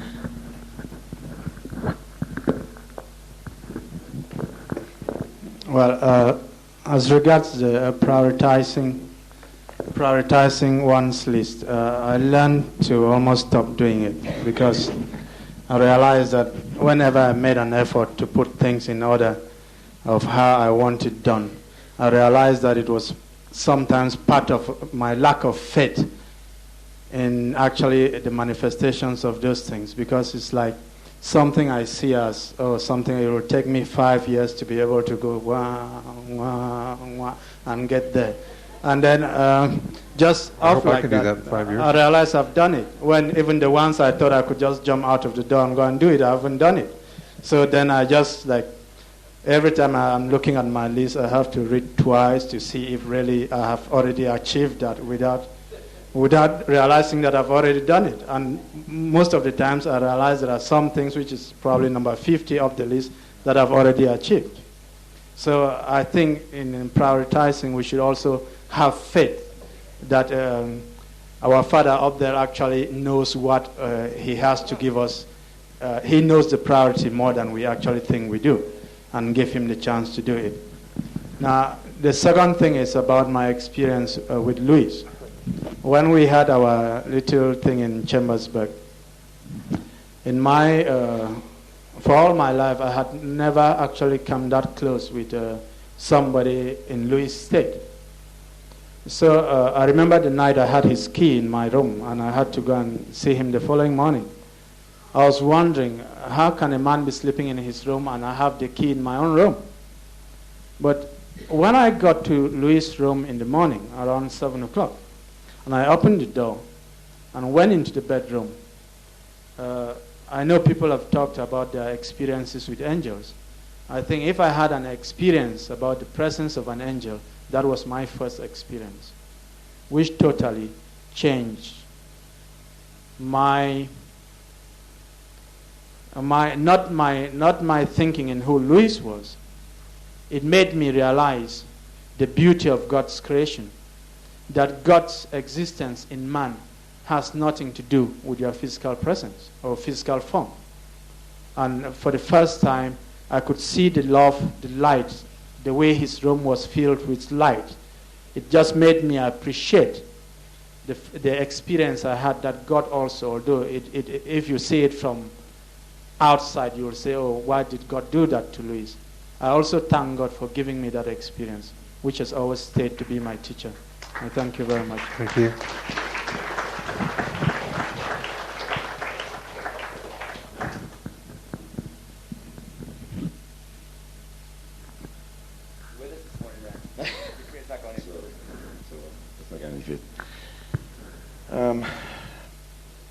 Lewis, I've had a few experiences similar to yours, and I started a list quite a way back before I got into body electronics. But the prime thing for me was I was in terrible financial difficulties at one stage, and I heard about a list, but I kept it down to very simple, just a very simple few items. And I didn't really itemise it on how I was going to do it. I just wanted to get out of the situation I was in. And so I decided the best thing to do was to let go of the situation, to write it down, and just to know that it was happening. Well, it only took about 18 months, and I completely resolved all of my financial difficulties, and it was just an amazing experience. But, I mean, when you said to me you've got pages of stuff, it's blown me away, because mine's only... You know, I tend not to get too much into detail, and I'm just wondering if the KISS principle comes in here, where it's keep it simple, stupid, because I can't remember half the stuff, and so I keep it really simple, and I'm wondering, yeah, I just, it's, yeah, well, anyway, that's basically what my feelings are on it for anybody to share with anybody. It was basically, the first one was only 3 items, but it was really profound how everything sort of fell into place, and it was just a matter of fact of just letting go. Once I'd written it down and let it go, the whole thing happened, and it didn't happen how I expected it would happen either. It was completely, it was just, I was just taken over by the whole situation, you see, so there you go. Well, as far as simplicity for me, I found it to be a lot simpler to, instead of just having one big block or one thing I want to do, is to break it down into little less complicated parts. And even though there turns out to be a lot more things on the list, each one of those things is a littler piece to work on, and it's a lot easier to, instead of trying to bite off more than they can chew, if you have a little tiny piece of it or a bunch of little pieces of it, it seems like that's made it easier for me. Simplicity and complexity.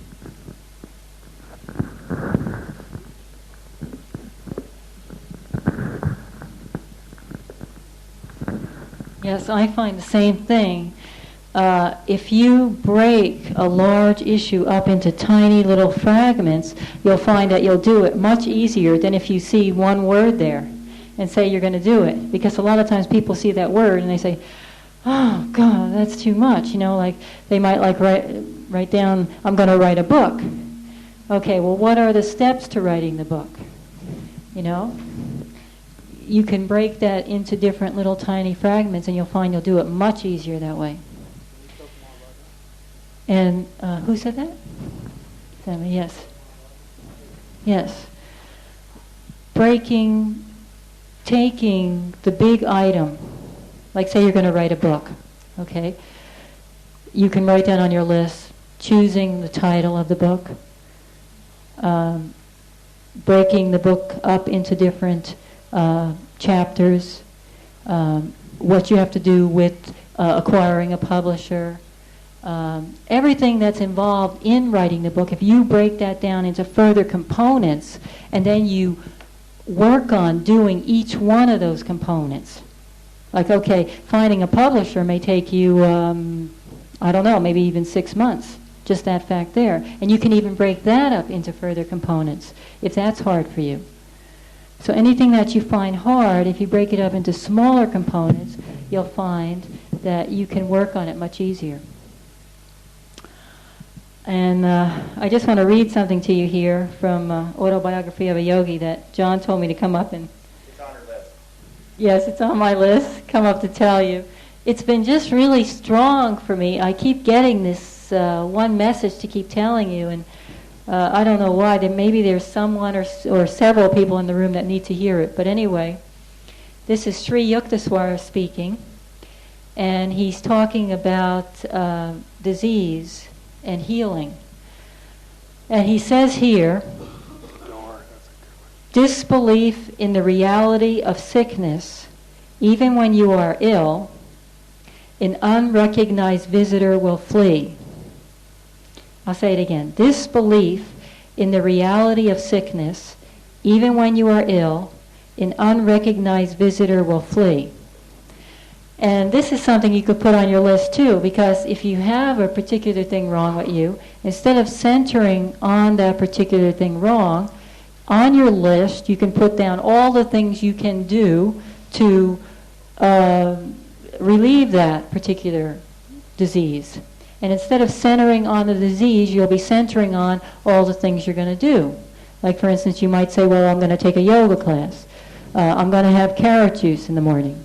I'm going to have wheatgrass juice in the afternoon. You know, and you can break it all down into these little components and center on that. Center on the good, the vibrant things, and then this will lead to your healing, and you won't even notice it. Before you know it, you look at your body, and it's healed, and it's perfect. Yes? Yes. Repeat the quote. Oh, repeat the quote. Okay. Disbelief in the reality of sickness, even when you are ill, an unrecognized visitor will flee. Any questions on that? Another one about imagination can create or uncreate. Yeah, and right before that, Lewis is pointing out, the sentence right before that is, imagination is the door through which disease as well as healing enters. So, yeah, imagination is the door through which disease as well as healing enters. So the continual perception of your body as beautiful, as perfect, as free of disease, this imagination, this image of yourself creates that. If you wake up in the morning and you start thinking, oh, my left thigh is not okay, or my blah, blah, blah, that's what you're creating. Instead, try to see your body as perfect, beautiful, a reflection of beauty and light and perfection. I was actually asked a question this morning about this particular way of visualization. And where the confusion lies is the person who was asking me was saying that she was told that the perception she had was that you were to believe that it's just not there. The thing is, you still have to know that it's there, but you have to know that you're beautiful. The whole of you is beautiful and perfect. You're not saying that the cancer or your bit of dis-ease is perfect. You're saying that the rest of you is perfect, and in that knowingness, getting on and loving yourself enough to do something about it and do your yoga and do your visualization, do your body electronics, that is how you remove this disease, not just being in the fear and pretending that it's not there. You need to know it's there as dis-ease and not love the dis-ease, but love yourself, the whole of you, which then allows that freedom of your spirit to be in control and have the power over the things that aren't in truth, your true vibration. So then you are able to shift things out by focusing on the other things and not getting caught up in the fear. As soon as you get caught up in the fear and you think, oh no, I've got this thing or I've got this pain, you're creating more fear and more of that disease. The slower vibration becomes you and you manifest more of it. So you get on with the positive things out of love for yourself and love of the spirit that you are. It's like the idea that the pattern of perfection is already there, and the other part is just an overlay that we have to uncreate. But perfection, the pattern of perfection, or the underlying pattern of perfection, is always there for any of us. And it's just sometimes hard to see sometimes. Well, just to repeat it, just that whether it's disease or disability or whatever the complication is, that's just an overlay of the underlying pattern of perfection that's always there for all of us. And sometimes it's hard to see that and to not get caught up in the dust on a diamond, right? It's easy sometimes to get caught up on the overlays and the physical body, but that pattern of perfection is always there. It just sometimes it's not always easy to see. Very quickly, that's why we'd love you to come and see this Deepak Chopra film, because he goes into the frequency and why is it that you get a totally new liver in 6 weeks, and yet you can still cark it with cirrhosis of the liver, 20 weeks down the track. Why do we still have that within us? So that's all discussed on that tape, so please come. Yes, and that's what I was going to say. Now, Doug has told us, I don't know if he's mentioned it in this seminar, but in other seminars, you said that the cells regenerate in, what was it? Yeah. 7 years is at the most. Less than a year. Right. You have a completely new body in less than a year. And if your affliction is still there, year after year after year, it shows you your creation. It's coming from the mind. It's not coming from the body. It's coming from the mind. So this is where we really have to start looking at our thoughts. The minute you wake up in the morning, look at your thoughts, even if you have to take a notebook out and start writing things down, because you might be unaware of what you're doing, because this talking in your mind is going on 24 hours a day. So you might just have a notebook by your bed. The minute you wake up, the minute you think of something, write that down, look at it, see if it's a positive thought, or is it a creation that you really do not want to have. And to my mind, too, a part of that is that even if it is a negative thought, I mean, don't try and block it out or pretend it didn't happen. It's kind of like being on the table, or not just being on the table. I mean, it's ideally we all want to lovingly and willingly endure all things, but I mean, if we're not able to do that right now, better to admit that and work with what's there than pretend everything's okay when maybe it really isn't. And I certainly have had a lot of that myself, and it's better to realize that it's not that way and still strive to get there. Yeah, I'm not talking about denial. I'm not saying that you should deny what's wrong with you. But spend each moment in progressing toward doing something that can help you to be better. Definitely.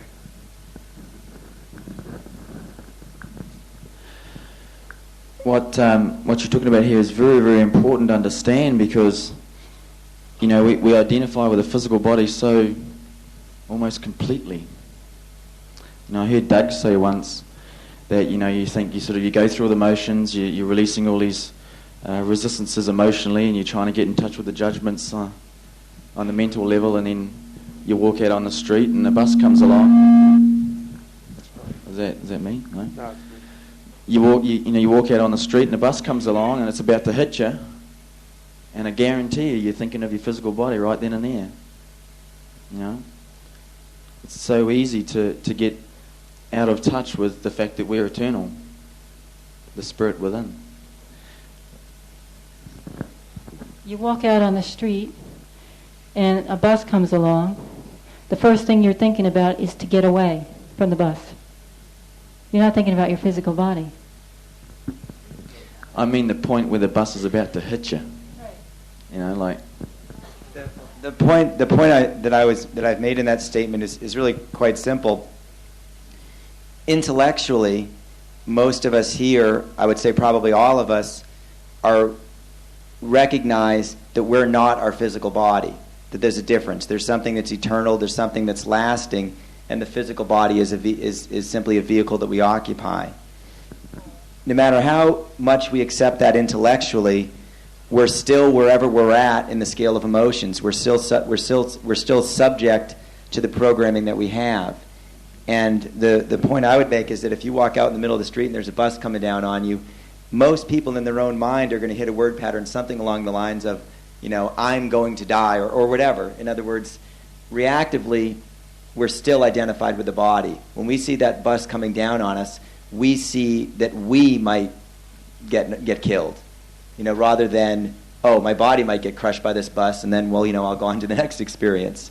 And so I'm just making a distinction between the intellectual concept of, I'm not my body, blah, blah, blah, go from one life to the next, versus the reality of how we really are still programmed within ourselves, where we still think we're our body. When push comes to shove, we're all pretty identified with the body.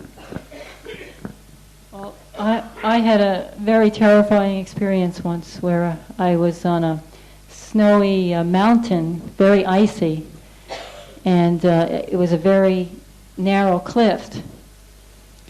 And I started to fall down the mountain. And the last thing I thought about was my body. I mean, for me, the only thing I thought about was, what can I grab on, or what can I do to stop it? it was the last thing. I wasn't even thinking about my body. I was thinking of what I could do to stop it and to say, well, to save it. But I wasn't in the fact of my body. I was more thinking, and then what happened was this man was on the lower level, and he grabbed my arm, and I was dangling over the cliff, and he pulled me up. But that's exactly what I was creating. I was thinking, what could I grab onto to keep the body from going more over the cliff? I think what Doug is saying is correct. You're thinking about your body, but you're so intent on your life at that moment that if you're thinking like of avoiding the bus or trying to do something to help the situation, you're not going to be totally enmeshed in the body. I didn't feel I was thinking about my body at the moment. I was thinking that I was trying to solve a problem. I guess, Anita, I'm basically making the point, by all means, get out of the way of the bus. But I'm just saying on a reactive level, there's a part of us at that moment that is very strongly identified with the body where we, at least in part, we think that's us. We think that the body's us. This may vary from one person to the next, but I'm just saying that we're probably all in this room, quite on a reactive level, quite a bit more identified with the body than we are on an intellectual level. It isn't always going to be that way in an experience, but it'll vary. I was when I was about 21, I was up in Alaska, and I was hiking up this one mountain by myself, which was kind of a stupid thing to do, but there I was. And I went up this one ridge to the top of the mountain, and I thought I could go down this other way, where there was basically like this ridge up like this, and I thought I could get back down this way, and what was in between here was this big ravine that was very steep on either side, going down like that, and then going down the mountain. And I went way off to the end over here, and I found out that it just ended in cliffs, so there was no way to get off that way. And it was getting pretty dark. It was getting dark and late and all that, so I didn't really think I had time to hike all the way back up to the mountain and make my way down. So I thought I'd just kind of cut down through the ravine and get back up over like that. And I kind of made it down through the middle and got up like this, and I got to this area that was very, very steep. The terrain up in Alaska is on a pretty massive scale, and everything's pretty rugged up there. And I got to this certain point where I realized I couldn't get any higher up, and I was starting to backtrack, and all of a sudden I got in a rock slide. There wasn't anything you could grab onto. Everything was like just loose pieces of rock, and I'm on the side of this mountain, and everything's moving. There's absolutely nothing to grab onto. And I started off about 30 feet, at an angle about like this. I started about 30 feet up at an angle like that from another cliff where it had been about a 50-foot drop off that cliff straight down into the ravine. And, of course, if I'd fallen and broken a leg or whatever, I'd have died up there because there was nobody, nobody even knew I was up there. And I found myself sliding down like this, towards the cliff. And on a physical level, there was really nothing I could do because there wasn't anything. The whole side of the hill was just loose rock. And as I was sliding along, on the one hand, I was quite terrified, and I was quite convinced that this might well be the end of myself. And all of a sudden, I found myself, and this was a very, very new experience to me. All of a sudden, I was looking at the back of my own head. All of a sudden, I was just about 3 or 4 feet behind my body, and I could see my head, I could see my back, I could see everything clear as day. And it was really an odd experience because I'd never considered that possibility before. I'd never had an experience like that, and I think up until that point in my life, I had been pretty well identified with the physical body. And right at that moment, when I kind of all of a sudden was looking back there, somehow or another, my body stopped moving.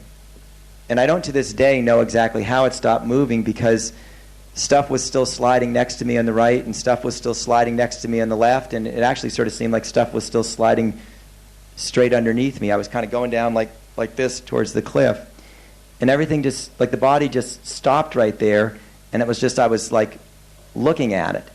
And then that went on. I don't know how long that really happened, but it just looking at the body.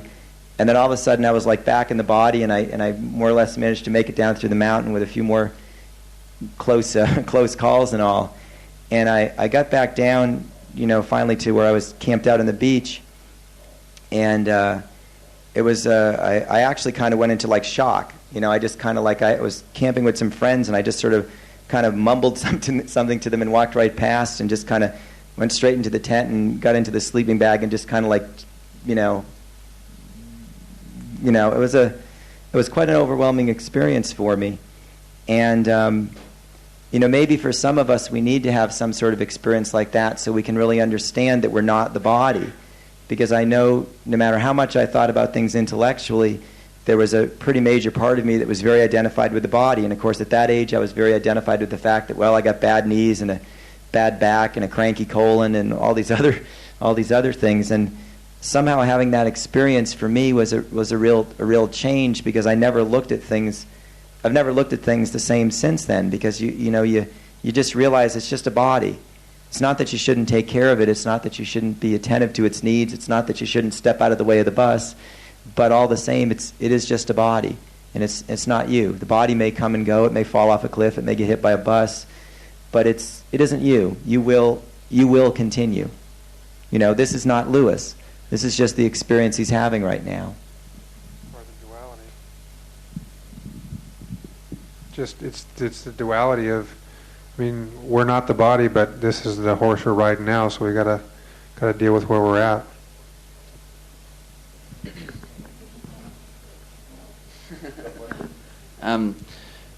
What I was wanting to get to was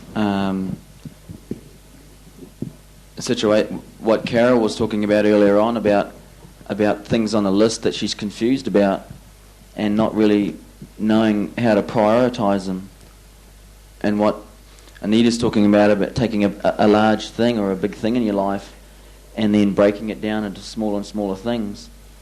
And if you think about the concept of faith, the assurance of things hoped for and the evidence of things unseen. And if you think about that deeply, what you can do is realize that the simple things in life will always set you free. So, Doug talks about, or just feel good about yourself, put something like darn the socks, eat my porridge, Don't forget to put cinnamon in there. But and then cross it off because you feel good about yourself. You can see the end from the beginning. You're pretty well assured that you're going to be able to darn that sock if you can only find the needle. So the next step down from there is, where's the needle? And then you look for the thread. So these simple things are great lessons for us, because what we're learning is in the ability to take care of these little things in our life, like mow the lawns and wash the car and things like that, that we're learning things that when we get up to dealing with some of the things that are pretty high up there on our list, we have the necessary skills to be able to prioritize, to know exactly what to do, and maybe sometimes you don't need to prioritize because you just do it. The problem is you prioritize, but then God actually creates the priority, which one He wants to create first for you. That's right. Universe provides. So I think it's a very, very important lesson, because I know with putting things down on my list, I've got like things higher up on the list, and there's some pretty big gaps in between there. And I leave those gaps there because I don't know how to attain those quite yet. So I go right to the bottom again. And I look at some of the simpler things, and I look at the simple lessons that we can learn by attaining and achieving the simple things. Like, great, I found the needle, Excellent, that's the right colour thread for my socks. And go ahead and, hey, I can sew, And in that, you're going to find that the larger and larger or more complex things are going to become more and more simple for you to achieve. Does that help you? Another thing about seeing the end from the beginning, in Brooke's example, if you've got a sewing box and you assume there's needle and thread in there, but you go there and the needle's not there, the thread's not there, well then you go by the needle and thread.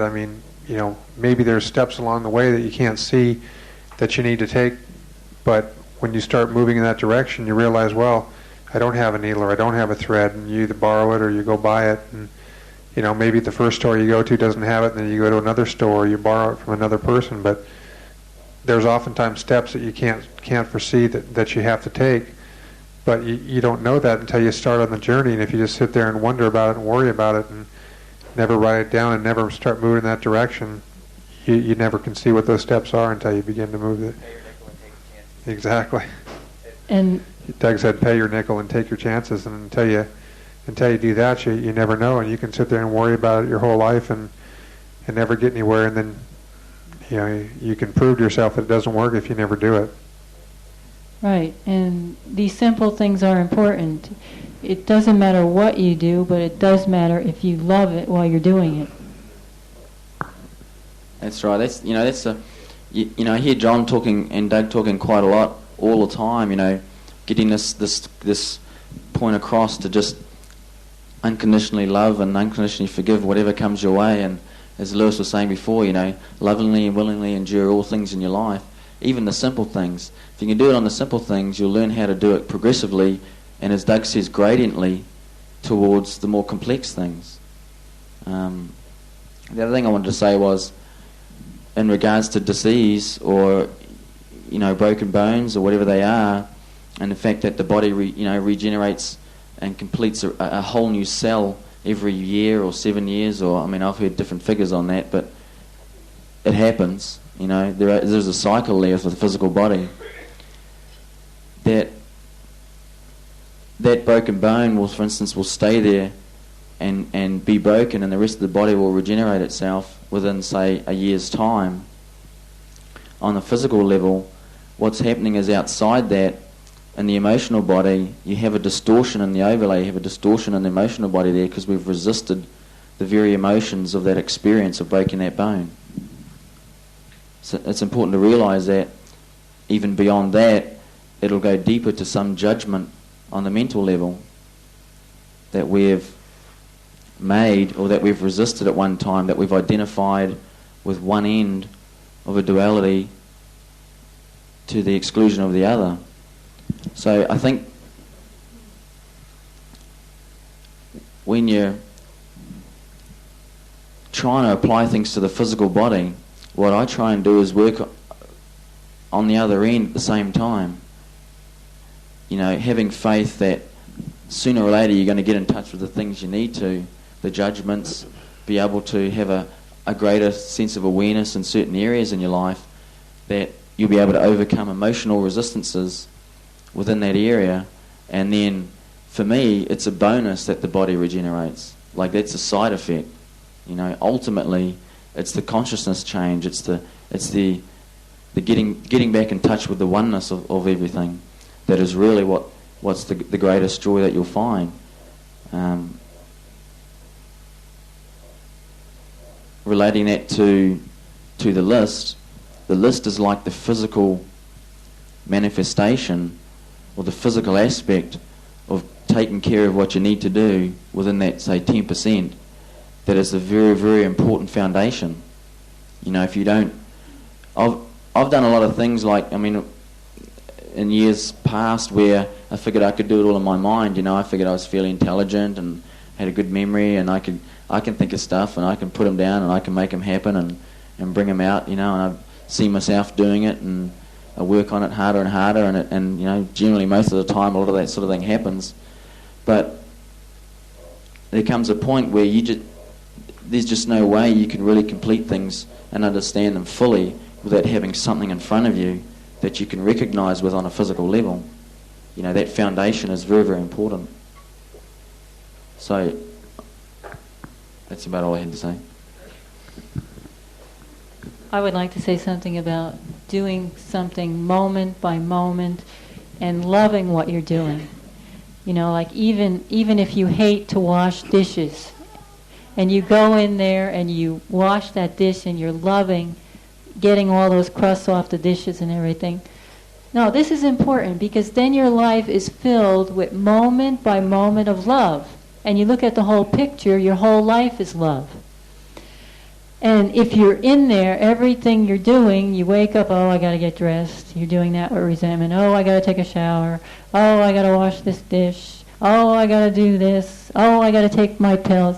Your whole life is moment by moment filled with... Right. So that's why it's important. Just a little thing like darning a sock, do it with love. Washing a dish. Everything you do, because then your sum total of life will be love. And again, back, just one quick thing back for me is, I mean, if I can't wash that dish and love it, then at least I can, like John says, overcome your fears by doing that which is fearful, and overcome your dislikes by doing those things that you dislike. So if you don't like it, I mean, if you can't love it, be okay with the fact that you can't love it, but do it and at least work towards being able to do that, even if you can't do it right now. Right. This is an important point here. If you don't like to do something and you do it, you will notice all the word patterns and you will have a body electronics point holding come up for you. So that's why I tell people, you know, if a woman doesn't like to wear a dress, I say, go out and put a dress on. See what happens. See what... That's for the women, right? Yeah, that's for the women. Okay? If a man doesn't like to take out the garbage, I tell him, go take out the garbage. See what thought pattern comes up. You know, see the thought patterns. These are the things that are holding us in bondage. This is the lack of love we're talking about. If you don't like to type, go out, get a typewriter, start typing. And see all those word patterns that are coming up when you're trying to learn the type. And you'll be amazed the point holding you'll have. I'd like to just talk about something really quickly. It might be out of context, but I don't think it is. Seeing you're all instructors and you're all going to be dealing with a lot of patients with lots of pain, physical pain. Having worked myself as a trained sister for many years with especially terminal patients with a lot of pain, I found that body electronics has really allowed a lot of my patients to really understand that pain, when it's resisted, is real pain, but pain when it's recognised as rebirth, you can recognise it with love, it releases lots of things. Now why I'm saying this is that a lot of patients in the middle of the night wake up with pain and they crucify their disharmony within themselves. But the thing is, what I say to my patients is, you know, you're so lucky to have that pain because that shows you what a beautiful body you actually have and that this beautiful universe is manifest for you. And it's calling like a child to you for help, and honour that and respect that call. Love your body even more for being in that pain, and don't resist it. Let the love flow, because the key to everything, I believe, is feeling love for yourself and for everything that you are, which is everything that is. So if you, it's a riddle, it's ridiculous, it's so easy, I mean really basically. But so when you're in pain, you know, you see it with enthusiasm and love your body for being in pain, and understand that that's giving you a tap on the shoulder like a little baby crying out for help as a separate entity in its own right within your being, and give it that time, do some meditation, look at the thought patterns, search for them and go for it. Body electronics teaches us all this. It's just like us being lucky ladies that we are, being women that have babies. You know, you have all that pain and it gives you just so much rebirth, it gives you so much joy, it gives you so many lessons and so many openings to seeing everything with new eyes and awakening your spirit. So always embrace pain, you know, and let your patients know that. Know it, you know.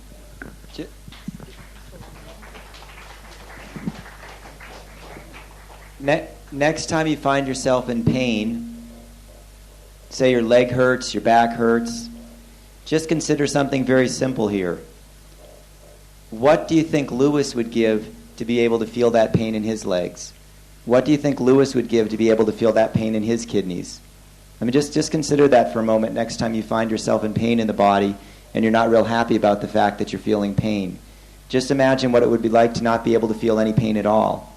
Just imagine what it would like not to be able to feel anything in a large part of your body. And I think if we could start looking at it that way, we would probably all be quite a bit more grateful for the pain that we're having.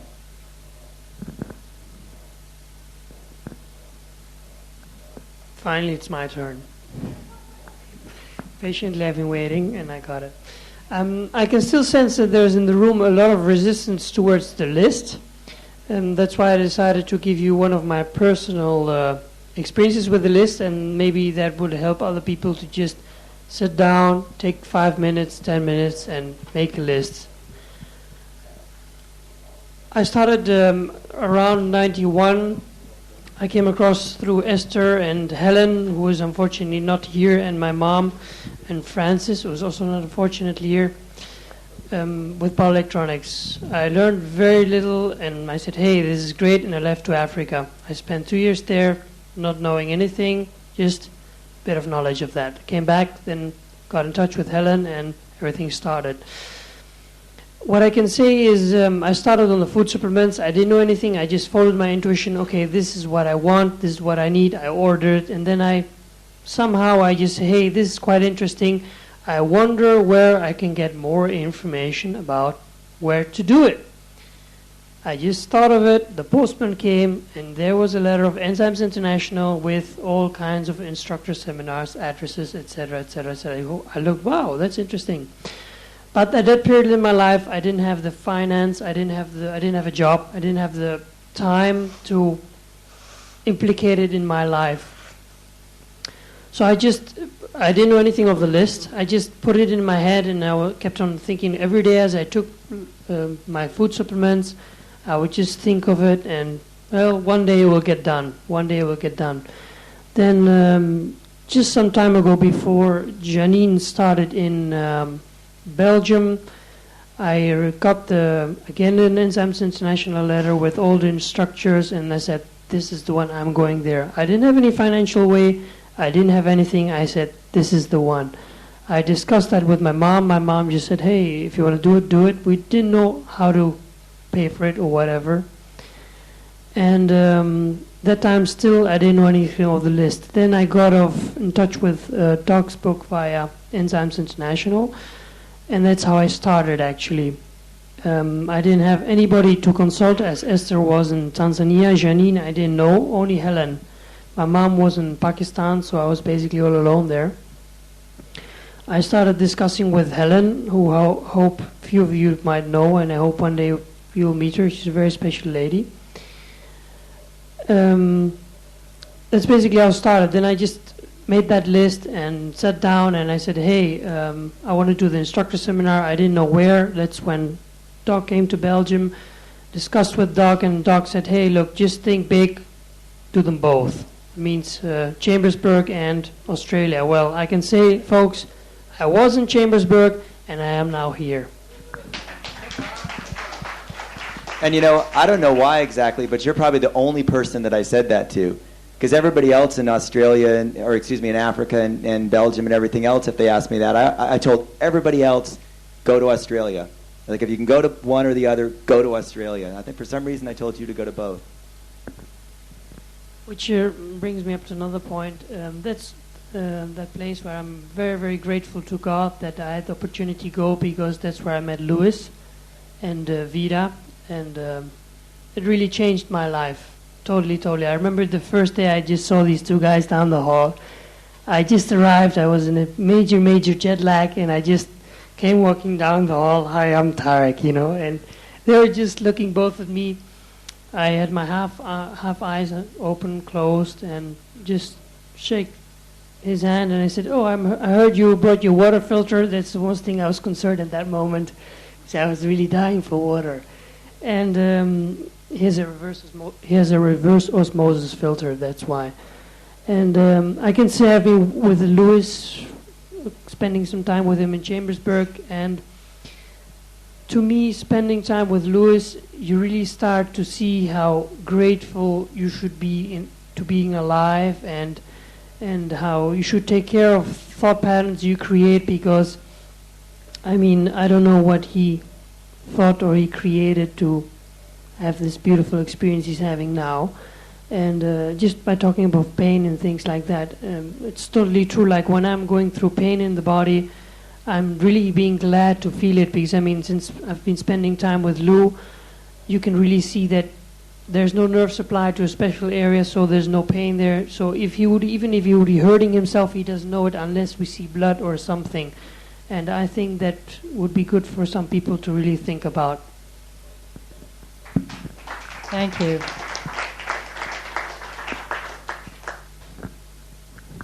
Anita already answered some of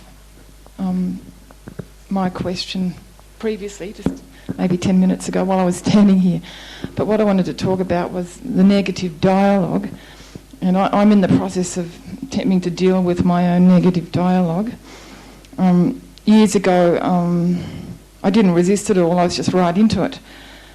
And someone gave me that book called As You Think, So You Are, or something like that.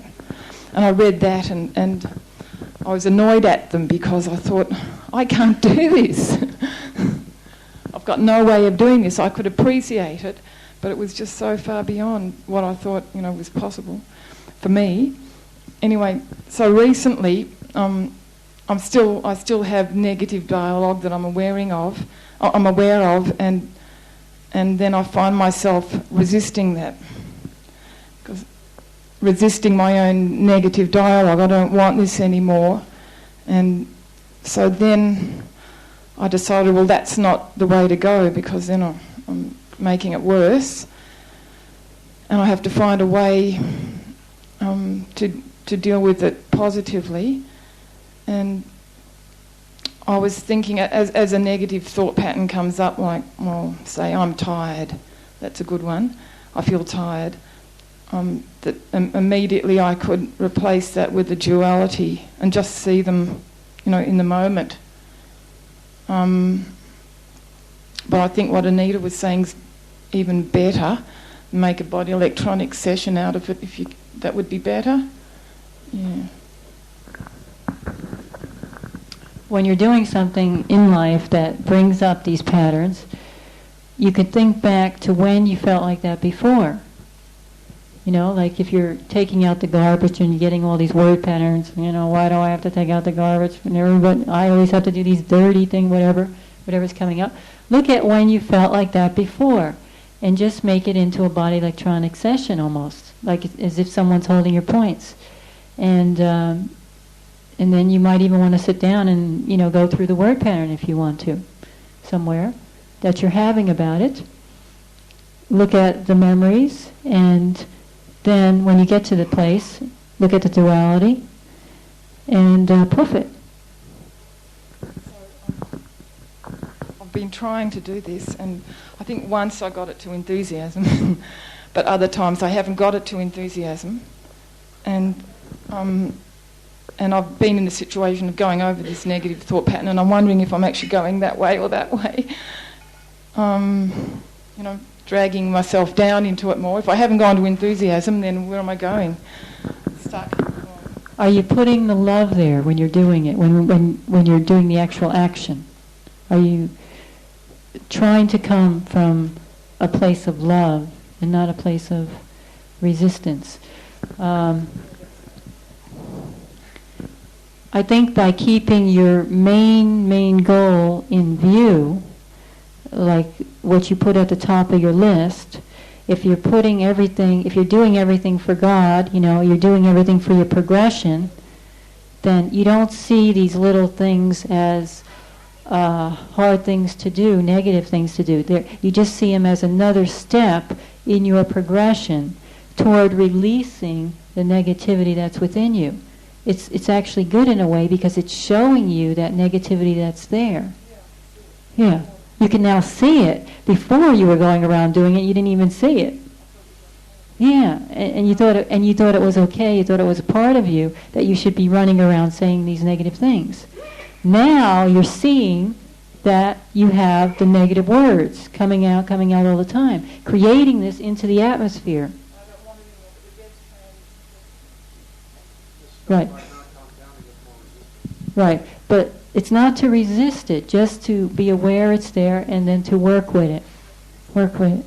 Yeah, either in a session or you could just sit down and do it after the chore or whatever. just one simple thing on that as well, Carol.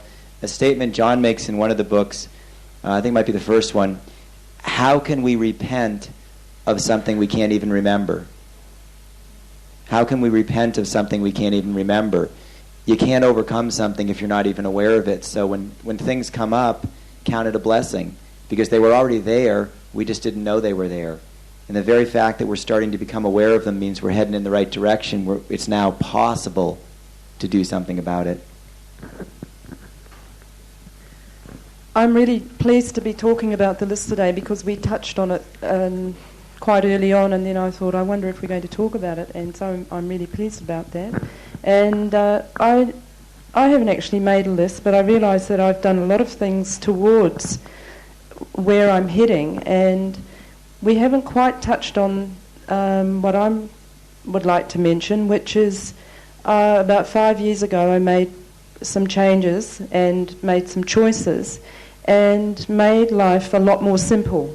I felt that in day-to-day life we make life very complicated, and I started freeing myself up, really making a conscious effort to put a lot of things out of my life that were causing stress, and they were very distracting from the main theme. And so I feel that if we can simplify things, and I guess that's about making a list, and I like things simple, and so there's some I can see how we need to make a list. I was going to ask about the detail, and that was covered. I had quite a few questions, and a lot of them were covered. And then as I sat there thinking how many of the details have actually dropped away, even down to thinning. The big thing was detaching myself from a lot of possessions, and virtually what I own now fits in a van, or I don't have too many possessions, and that was a very big thing. About biffing out clothes and biffing out bits and pieces that no longer had a lot of importance. And I know everybody's not in that situation, but I made a really conscious decision that I wanted to put things away that were not important anymore to the main drive of where I wanted to go. So that's what I wanted to say. Thank you.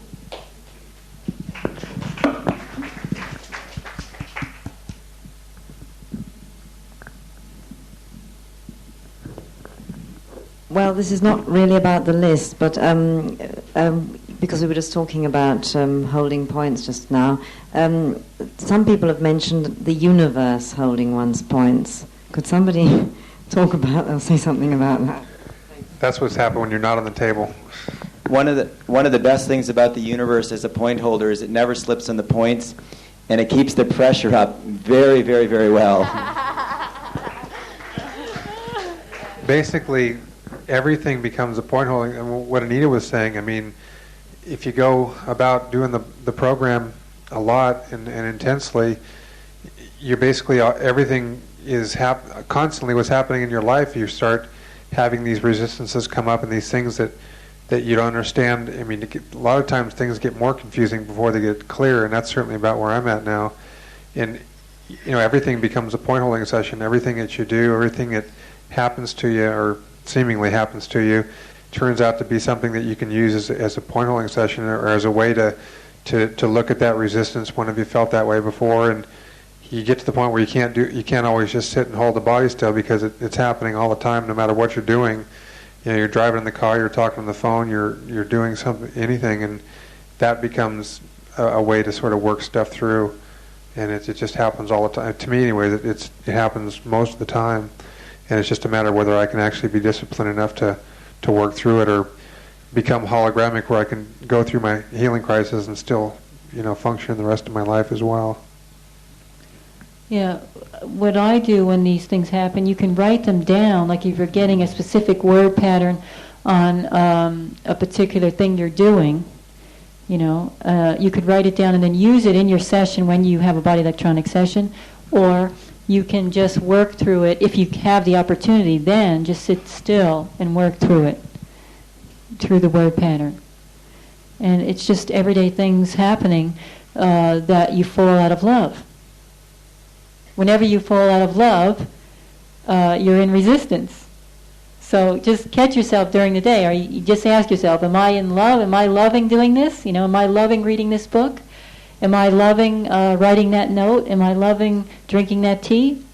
If you're not, then you're in resistance mode. And you're going to have word patterns about it. Is that in the same line? I don't know what line you're talking about. The list. No. When you go then. Earlier on, we talked about seeing you not as a physical body, but perfect. I just want to give an experience that I had, which helped me a lot. During my studies with the Ascended Master teachings, it was that you should see the God presence in everybody. And I had a beautiful experience at one time. I was feeling pretty lousy with the weather in Europe. I had just come out from Africa. I was sitting in the metro and everybody's face was really gloomy, really. I mean, you feel alone in a crowd of all of the Dutch people that I was traveling with. And that word came into my mind, that see the beauty in everybody, because what you see in a person is what you reflect in yourself. Then I suddenly started visualizing or seeing on each person their God presence, their higher mental body, the perfection in each person. And all of a sudden it was like the whole metro was lighted up and I could see everybody. Then it came into me, I said, these people don't realize how beautiful they all are. And everybody became ageless, became beautiful and everything. So that was a very beautiful exercise for me, and I've been practicing that off and on. And that reflects, I think the more I do it, the more beauty I would be feeling in myself as well. That's all. Thank you, Esther.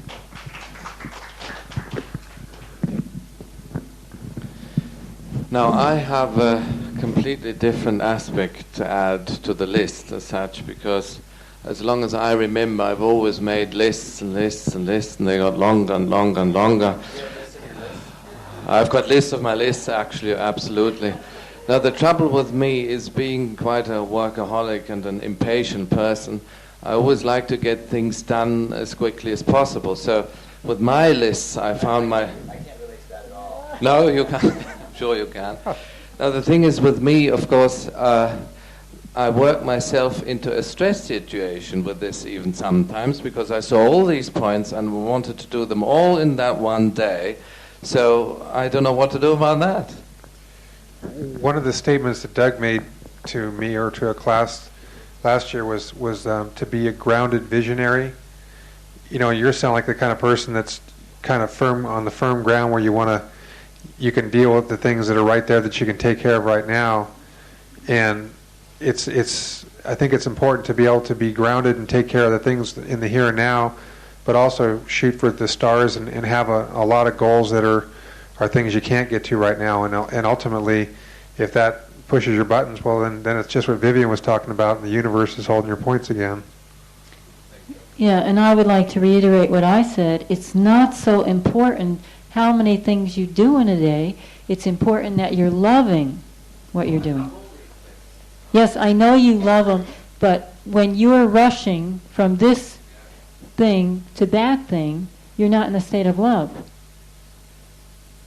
You see, you're thinking about, okay, you're washing the car and thinking about, oh, I've got to go mow that lawn. You see? That's what I'm talking about. That's where you're dropping out of the state of love. You're thinking about something else while you're doing something else. So it's more important to be in that state of love than to accomplish 20 things during the day. Look at it this way. Sometimes people get confused with what is love. What does that mean? And love is total awareness in the here and now. So if you're thinking while you're washing the dishes, I have to be doing that, as Anita says, I have to be doing that, you're not really in the now. And there's an area of resistance, and there's a lack of love.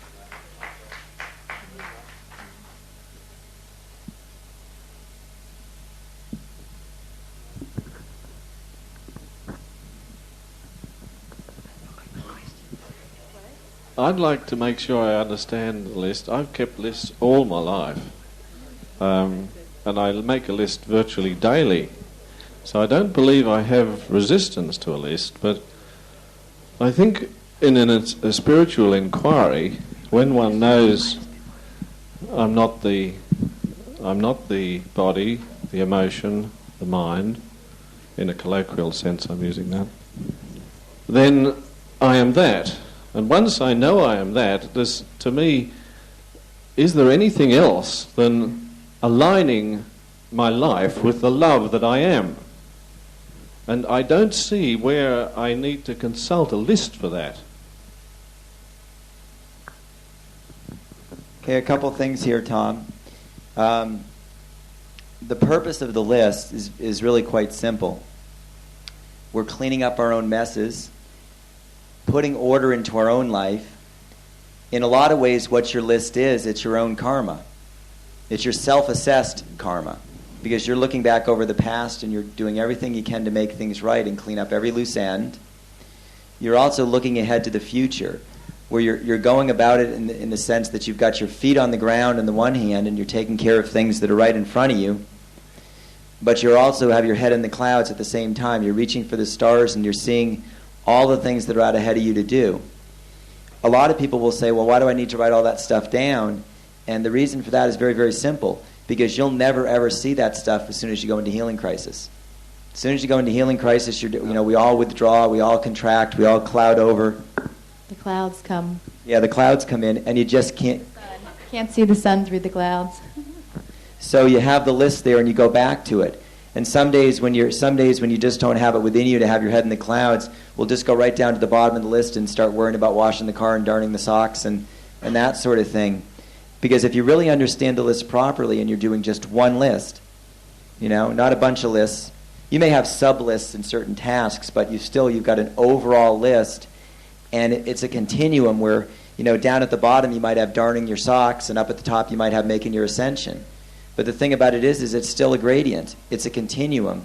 And everything down here at the bottom that you're doing is making you more capable of eventually doing the things in the middle and the things a little bit higher up and higher up and higher up.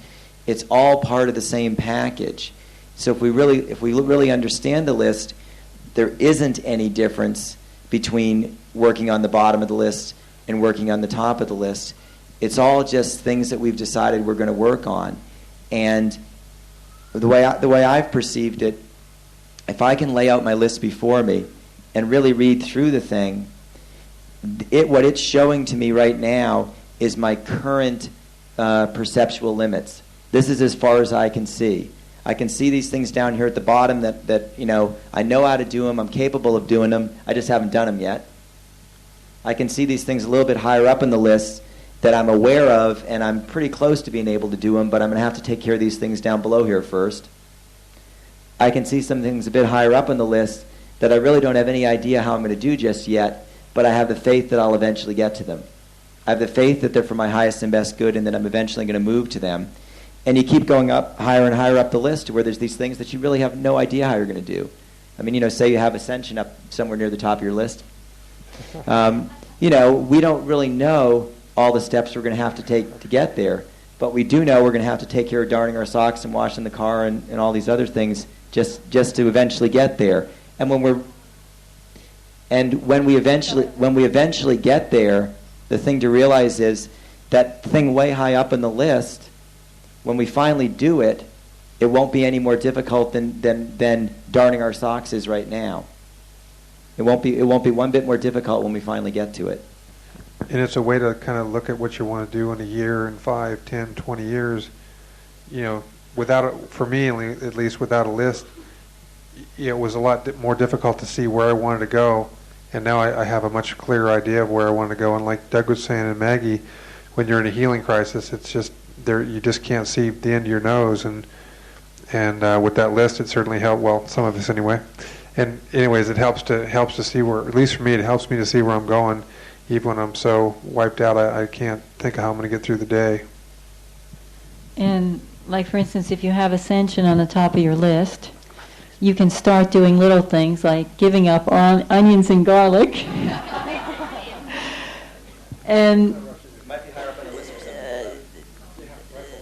like if you don't have the list there, then you wouldn't start to do just these little things. I mean, you can walk around all day and say, okay, I'm in a state of love, but there are certain spiritual principles that you're going to eventually have to follow that may take you a while to do.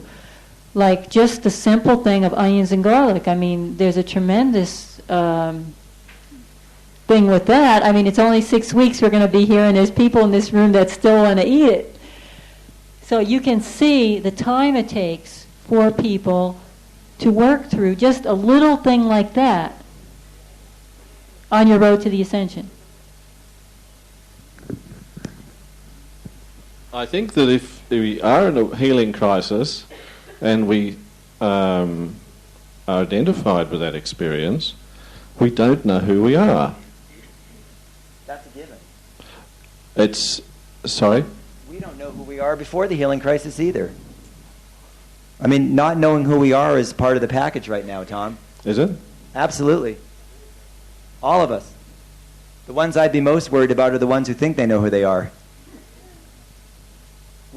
None of us here have any idea who we are because we're all seeing through a glass very, very darkly. Remember, we're 98% reactive. Don't start arguing with me because it goes up.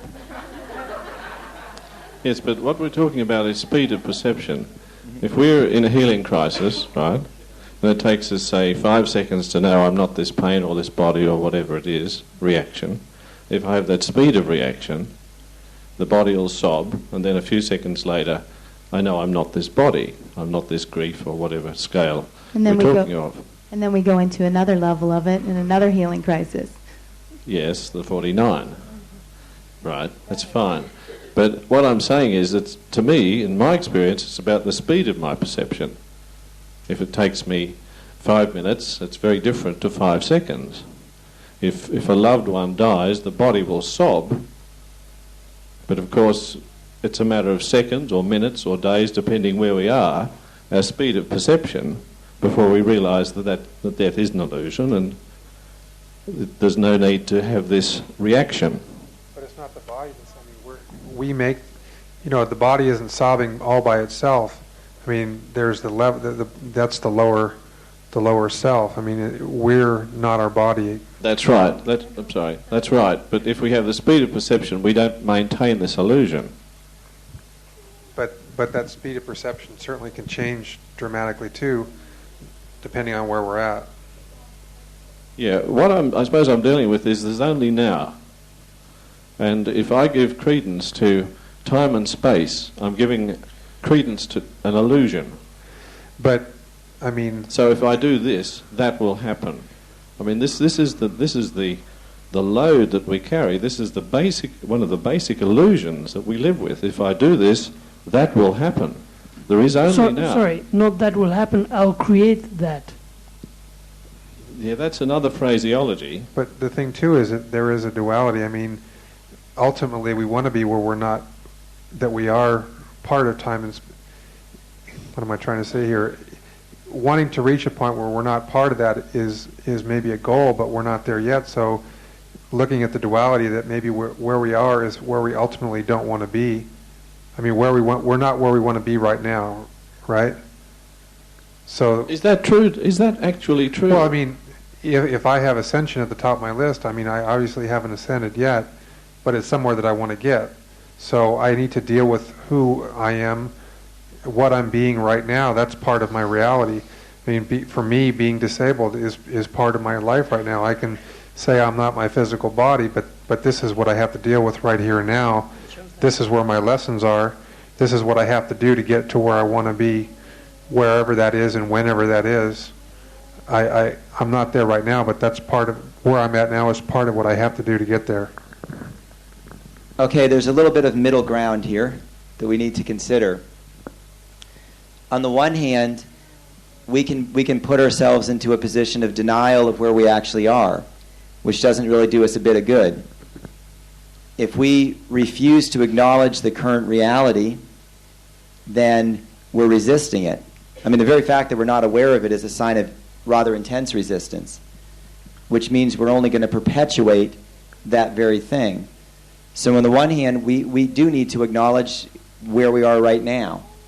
On the other hand, we perceive that we want to be somewhere. We perceive that we want to be somewhere else, so we've written something down on our list. Let's consider that there's also the principle of assume the virtue if you have it not. Assume the virtue if you have it not. And as Anita was bringing up from Sri Yukteswar, on one level or another, it's the imagination that's going to be the key to either going up or going down, to the health or the disease. So you don't pretend that it's not there, but you don't give it the power. And I have a very, very simple example of this.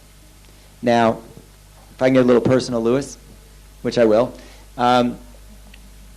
Louis wrote me a letter back in August, or maybe July, but at any rate, sometime before the instructor's courses this past September.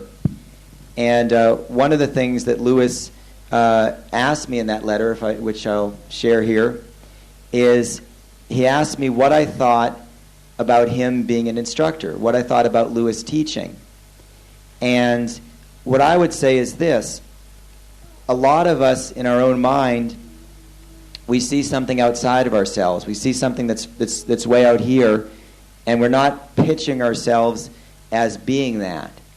So what we do is we relegate ourselves to a position of becoming, where we're always trying to become something else. And the harder we try to become something, the more deeply locked in we get to the fact that we're not that thing yet, which is, I think, what you're getting into. So with reference to Louis's question about can he become an instructor, the thing to realize is Louis shouldn't worry about becoming an instructor, which is what he's been doing up until now. He should do what he's done this morning, which is to just be an instructor. Do you see the difference? Don't try to become an instructor, just be an instructor. It's that simple, really.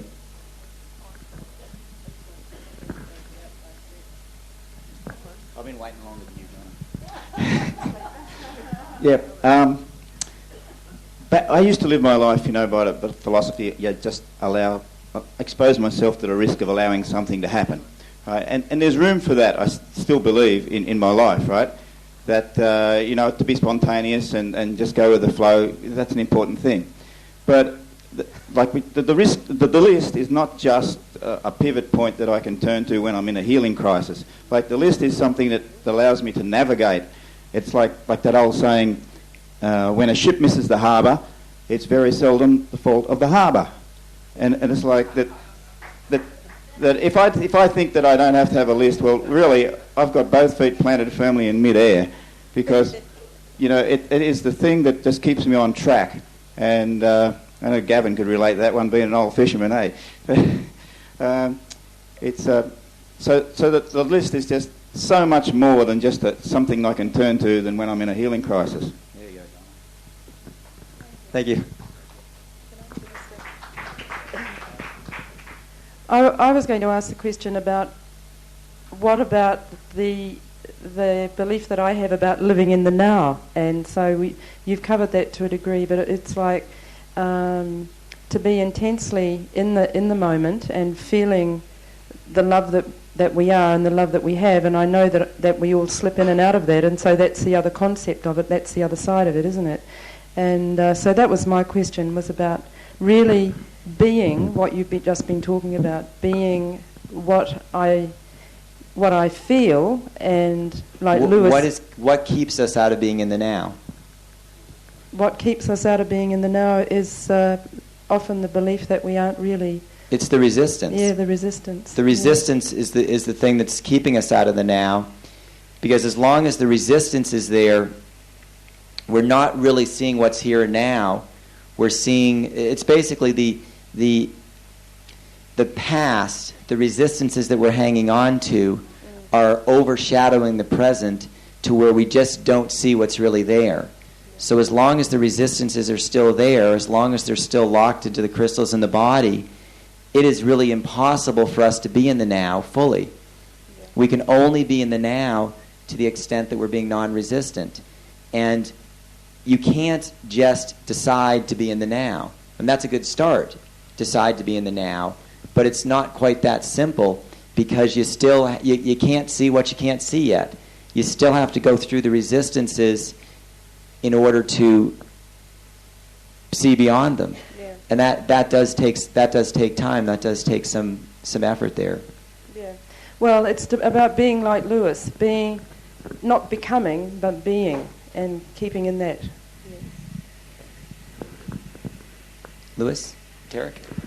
I would like to add, especially for Wolfgang, he was saying with his lists, as soon as I made the decision, I'm going to be here in Australia, I took my list and I shortened it to what I had to get done, what I hoped to get done before I left to Australia. And that was 6 pages, I don't know how many points. And of course, I had a few weeks before I could achieve that. I said, well, let me be in the now, as I'm mainly doing now these days. I'm quite good at that now. I'm happy with it. I had 6 pages, and I said, well, let's just go for it. So what I could do at that moment, I did. And at the end of the story, the last day before I was leaving, I had finished from all the 6 pages, only 14 points to go. And I can say, before I stepped on that plane, I finished all 14. And I said, I think it has to do with the acceptance. If I get it done, it's fine. If I don't get it done, it's fine too. And that's what happened with me.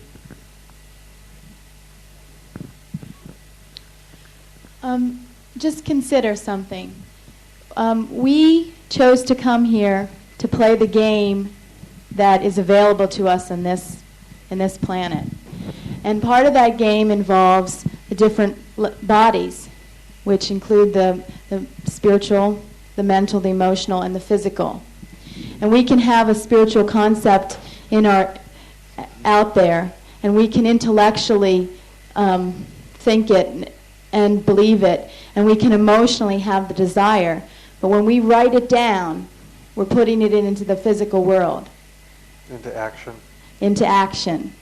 And that actual writing it down, don't underestimate the power of that, because that actual writing it down is going to start to bring all the things towards you for you to experience so that you can actually manifest those things.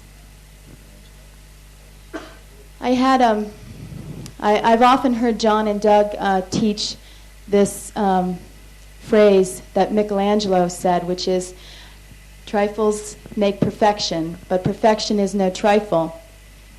And when I was on the table the other night, I was thinking about that, because I was going over all of these old patterns that I've seen before and getting new pieces of them, and seeing the puzzle put together, and seeing the painting start to come more clear and more clear. And I thought about him in his lifetime, how he painted this exquisite, divine mural on the roof of the Sistine Chapel, and how inspiring it has been for people over the ages. And I remembered at that time that he never even really finished it before he died. But he kept painting each day. You can imagine how, if any of you have seen it, I've not seen it, but I've seen pictures of it. It's just absolutely spectacular. You can imagine painting a mural that size, and day by day, how much time it takes, how much effort each little stroke takes. And that's really what we're doing. We're taking each little stroke day by day, and as we get more and more, we can see more of that mural, more of that painting. And maybe we will never finish it this lifetime. But think about how much inspiration and how much that mural has given to people who come to see it. Beautiful, Maggie. I have 2 questions, and one concerns karma, and really I would like you to go quite deeply and explain to me what karma is, because I've heard sometimes karma defined as action, which puts me out of everything. And the second one is about the ascension. When looking at the life of Joseph Smith, Now, when we came here, we were told how after he was shot and the body was put in a casket and was taken to his hometown, Ota. When they got to Ota, the second one is about ascension. Now, when Joseph Smith's body was being taken to Ota, as they got to Ota, there wasn't anything in the casket. Now, I was just Esther gave me a little pamphlet there talking about the I am things, and behind I was saying something about cremation, and I was wondering what's the relationship between cremation and ascension. If you have to ascend, and then the I am are telling you about you writing a will about cremation, how do they match? Can somebody say something about it? Yes, cremation is very good because it frees the emotional body, frees you from the emotional body when you die. Now, when a person ascends, they have the power over matter. So, for instance, they can create their body at will. They have the power over matter and creation. So it's no problem if they're ascended to just create another body exactly like the one they had. But most of the time, a lot of the masters will choose an age around, say, 30 or 25, a younger age, and they appear in that form. Sometimes they appear to people in a form that's comfortable for them.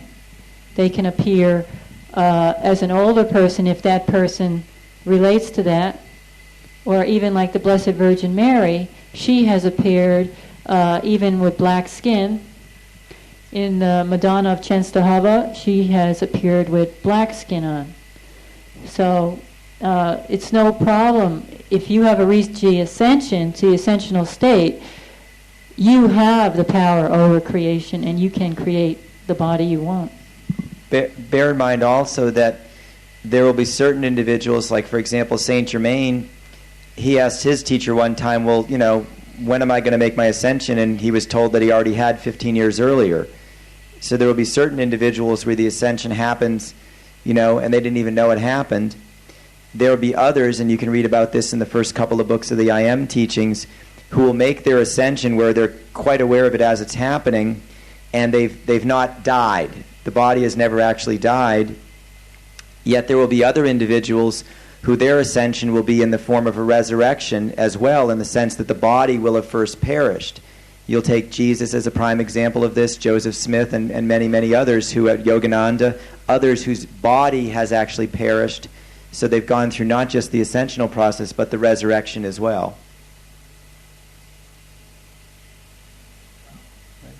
Oh. Karma.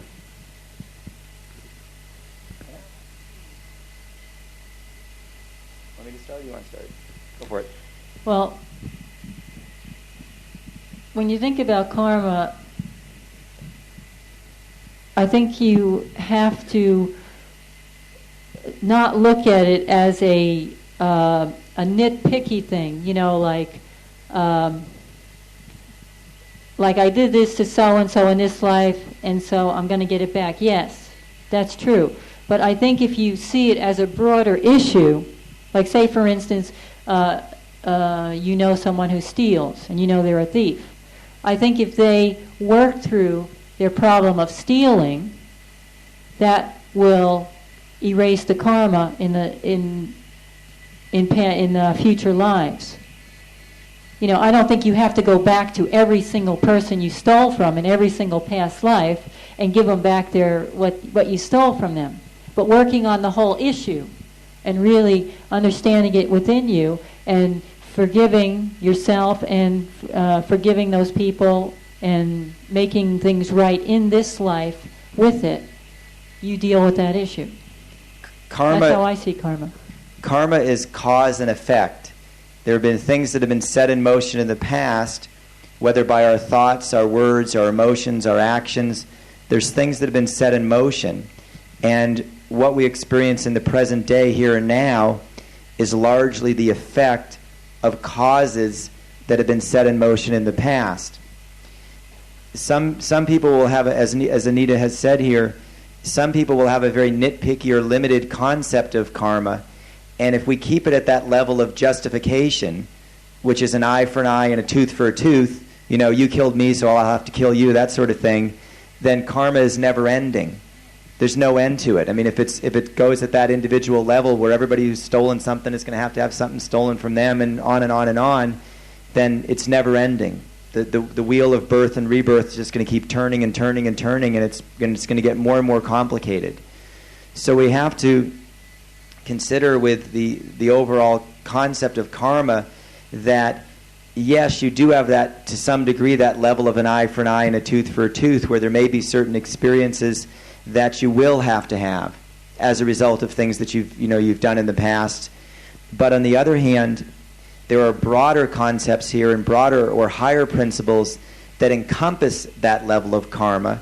And one of these would be the principle of service, where it's been taught a few weeks back that even though our skins be scarlet or crimson, even though our sins be as scarlet as blood, we can be washed as clean or as pure as the driven snow through service to mankind.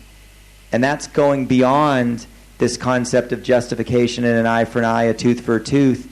And it's recognizing that we can undo a lot of stuff. Like, for example, the story that, I don't remember if Anita or John told it, but about Gandhi, where that one Hindu man had, his children had been killed by Muslims, so he'd gone and killed a little Muslim girl. And he was looking at karma from a very eye for an eye, tooth for a tooth standpoint, and he was just horrified by what he'd done and felt like there was nothing he can do. And Gandhi said, look, this is what you do. You find a Muslim child that's been orphaned, both parents killed in these atrocities, and you raise that child as your own and raise it as a Muslim, and you'll overcome your own karma in that way. And that's, if you look at that, on the one hand, there's a bit of the eye for an eye, tooth for a tooth concept there, but that's encompassed by a broader concept of service. And I think we have to expand our thinking on karma, because it's impossible to clear up every single loose end. Absolutely impossible. Something else that to me fits in with this is a story that Doug told a while back about the woman that came to Maui and this guy attempted to rape her. And it seems to me, too, that was her karma to go through that experience, as well as it was the guy who was attempting to rape her. But she was able to love it out and to sort of break that chain, as opposed to being raped and then being the rapist and it being an endless cycle. It seems to me that's an example of a way to uncreate it as well, not only for herself but for the guy who was attempting to rape her.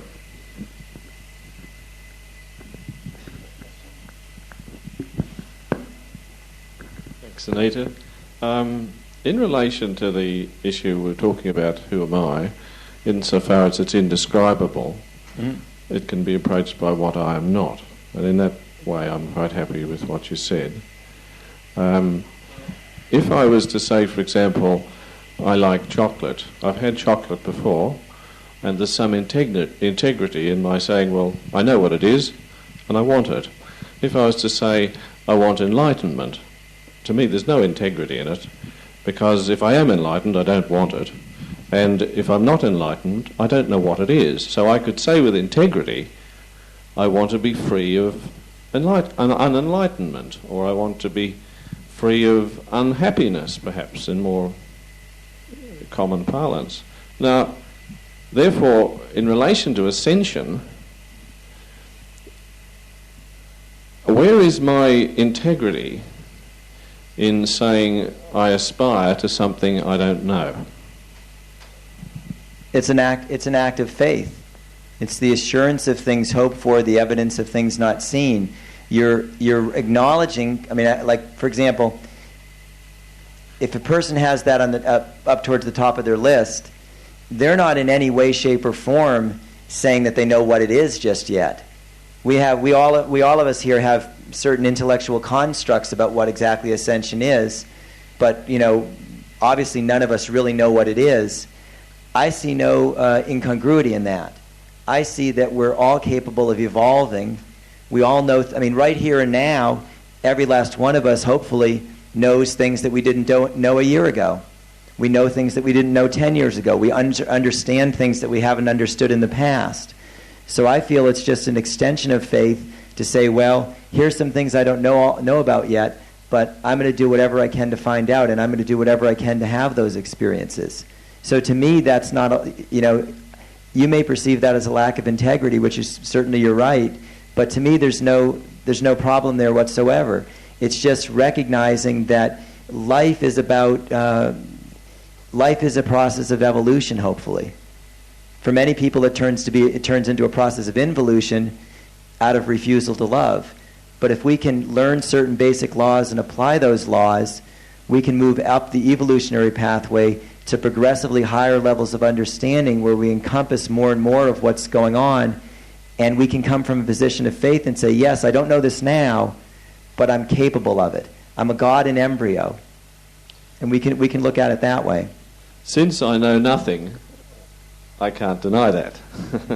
But I'm just talking about, for me, there's some integrity in saying I'm more free of ignorance, which also means underlining I really do know nothing. You see, when you... But you know that you know nothing, so I mean that's something right there. Sure. It's like unconsciousness. It's like, well, I feel nothing. Well, you know that's a starting point. Yeah, it's just my way of explaining how I feel integrity has its place, just for me. Thank you.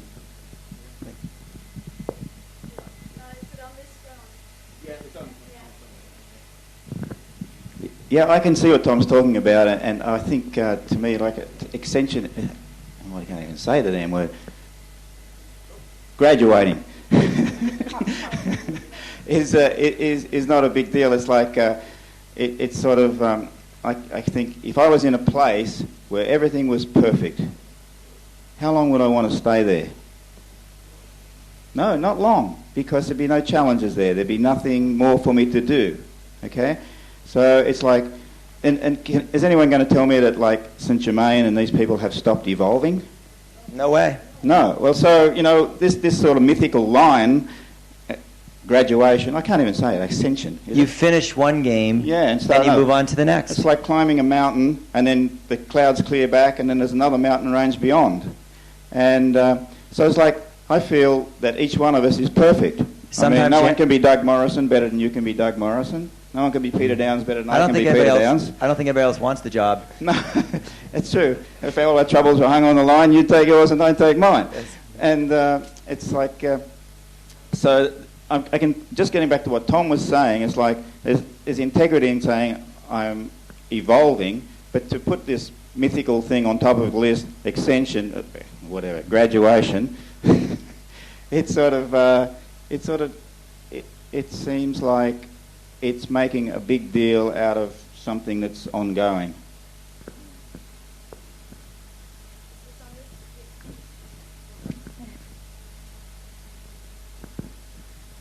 I see where Tom is coming from and the last speaker. The first day I heard about ascension was in an instructor's class. And I looked at Doug and I said, did I hear you right? Did you say ascension? He said, yes. I said, who to ascend? He said, us. Well, I had a good laugh within me. I said, well. That little boy. Yeah. I said, well, this is America, so, I mean, I didn't... What do they know? I said, this is a little too much, I agree to all the things body electronic is supposed to do, but ascension, give me a break here, Fortunately, you're talking about your integrity and the rest of it. I just kind of dismissed it. But there was a little thing nagging at the back of my mind. What if there was that possibility? What if? Okay, well, just don't touch it, because it was too much for me. To put it on the shelf. Yeah, it was almost like a sacrilege, because it was only Jesus who was supposed to have ascended, and we are just poor, miserable, wretched things that you don't even think about that. Yeah. But I kept an open mind about it. And when it became clearer to me, it came at the top of my list. And that was quite... Oh, yeah, I'm sorry. Well, but anyway, I hope it's a general thing. Anyway, I'm sorry, yeah. But what I'm saying here is that I can see where you're coming from, and I was in a worse situation than that, because you're talking about your integrity. I was talking of non-existence. You know that. I mean, I was like opposed to it, and it was a little threatening to me about being in a group that is talking about that was so this was sacrilege, you know. And what am I doing here? So it touched some very heavy part of me. So I can see where you're coming from. Just wanted to share that. Thank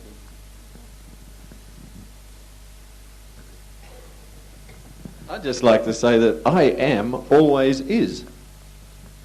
Thank you. Thank you. And was and will be. I'm not sure where to start, because the more I think about this, the more question pops up, and I just, anyway. This is going back to Sama's question about cremation. And Anita answered it with, well, cremation is very good because it frees the emotional body. Mm-hmm. She expressed it like that.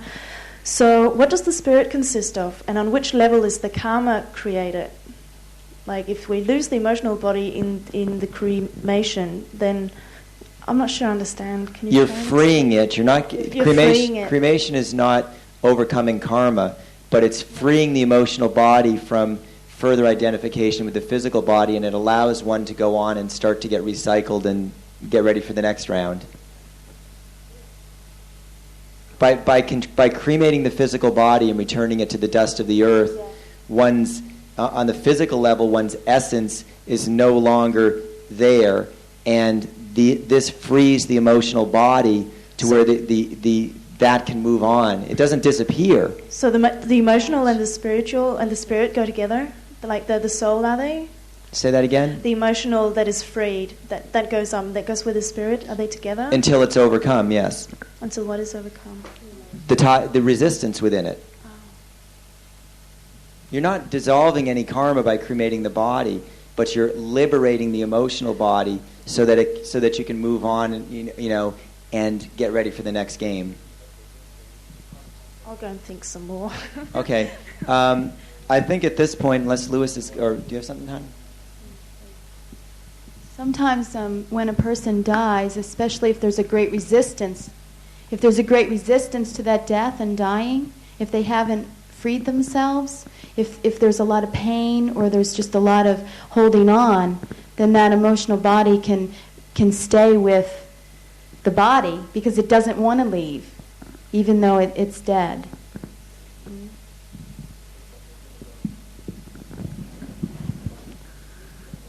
Okay, I appreciate all the questions and comments that we've had here this morning, and I would just like to acknowledge a couple of things here. First of all, I would like to say that, as Tarek and Sama and many others have said, Lewis has always been a very great inspiration to me. And when I got Lewis's letter about, where he was concerned about could he become an instructor and all the rest, to me it was kind of funny because I already saw him as an instructor. And I just want to acknowledge the tremendous job that Lewis has been doing here. I don't think there's probably a single person here in the room, myself included, that has spent as much time reading John's books and studying them and praying about them and thinking about them as Lewis has. I got the book 2 came in the day before we came over to Australia about a year ago, and I had all these million other things to do. We were leaving for 3 months, but I mailed one to Lewis because I knew I'd never hear the end of it if I didn't mail it to him. I hadn't even sent out the I didn't have time to send out a mailing to let anybody know I even had it, but I figured I'd never hear the end of it if Lewis found out that I got him at the end of December and he didn't get one till May or something when we got back. He'd paid for it about a year before that, and it wasn't even printed yet or written. I'd just like to acknowledge the tremendous job Lewis has been doing up here, and I think it should be pretty obvious to all of us that Lewis doesn't really have to worry about becoming an instructor because he already is one. And just another thing I want you all to consider here, because this has been an issue that Lewis has grappled with himself a little bit. You don't have to be perfect to be a teacher.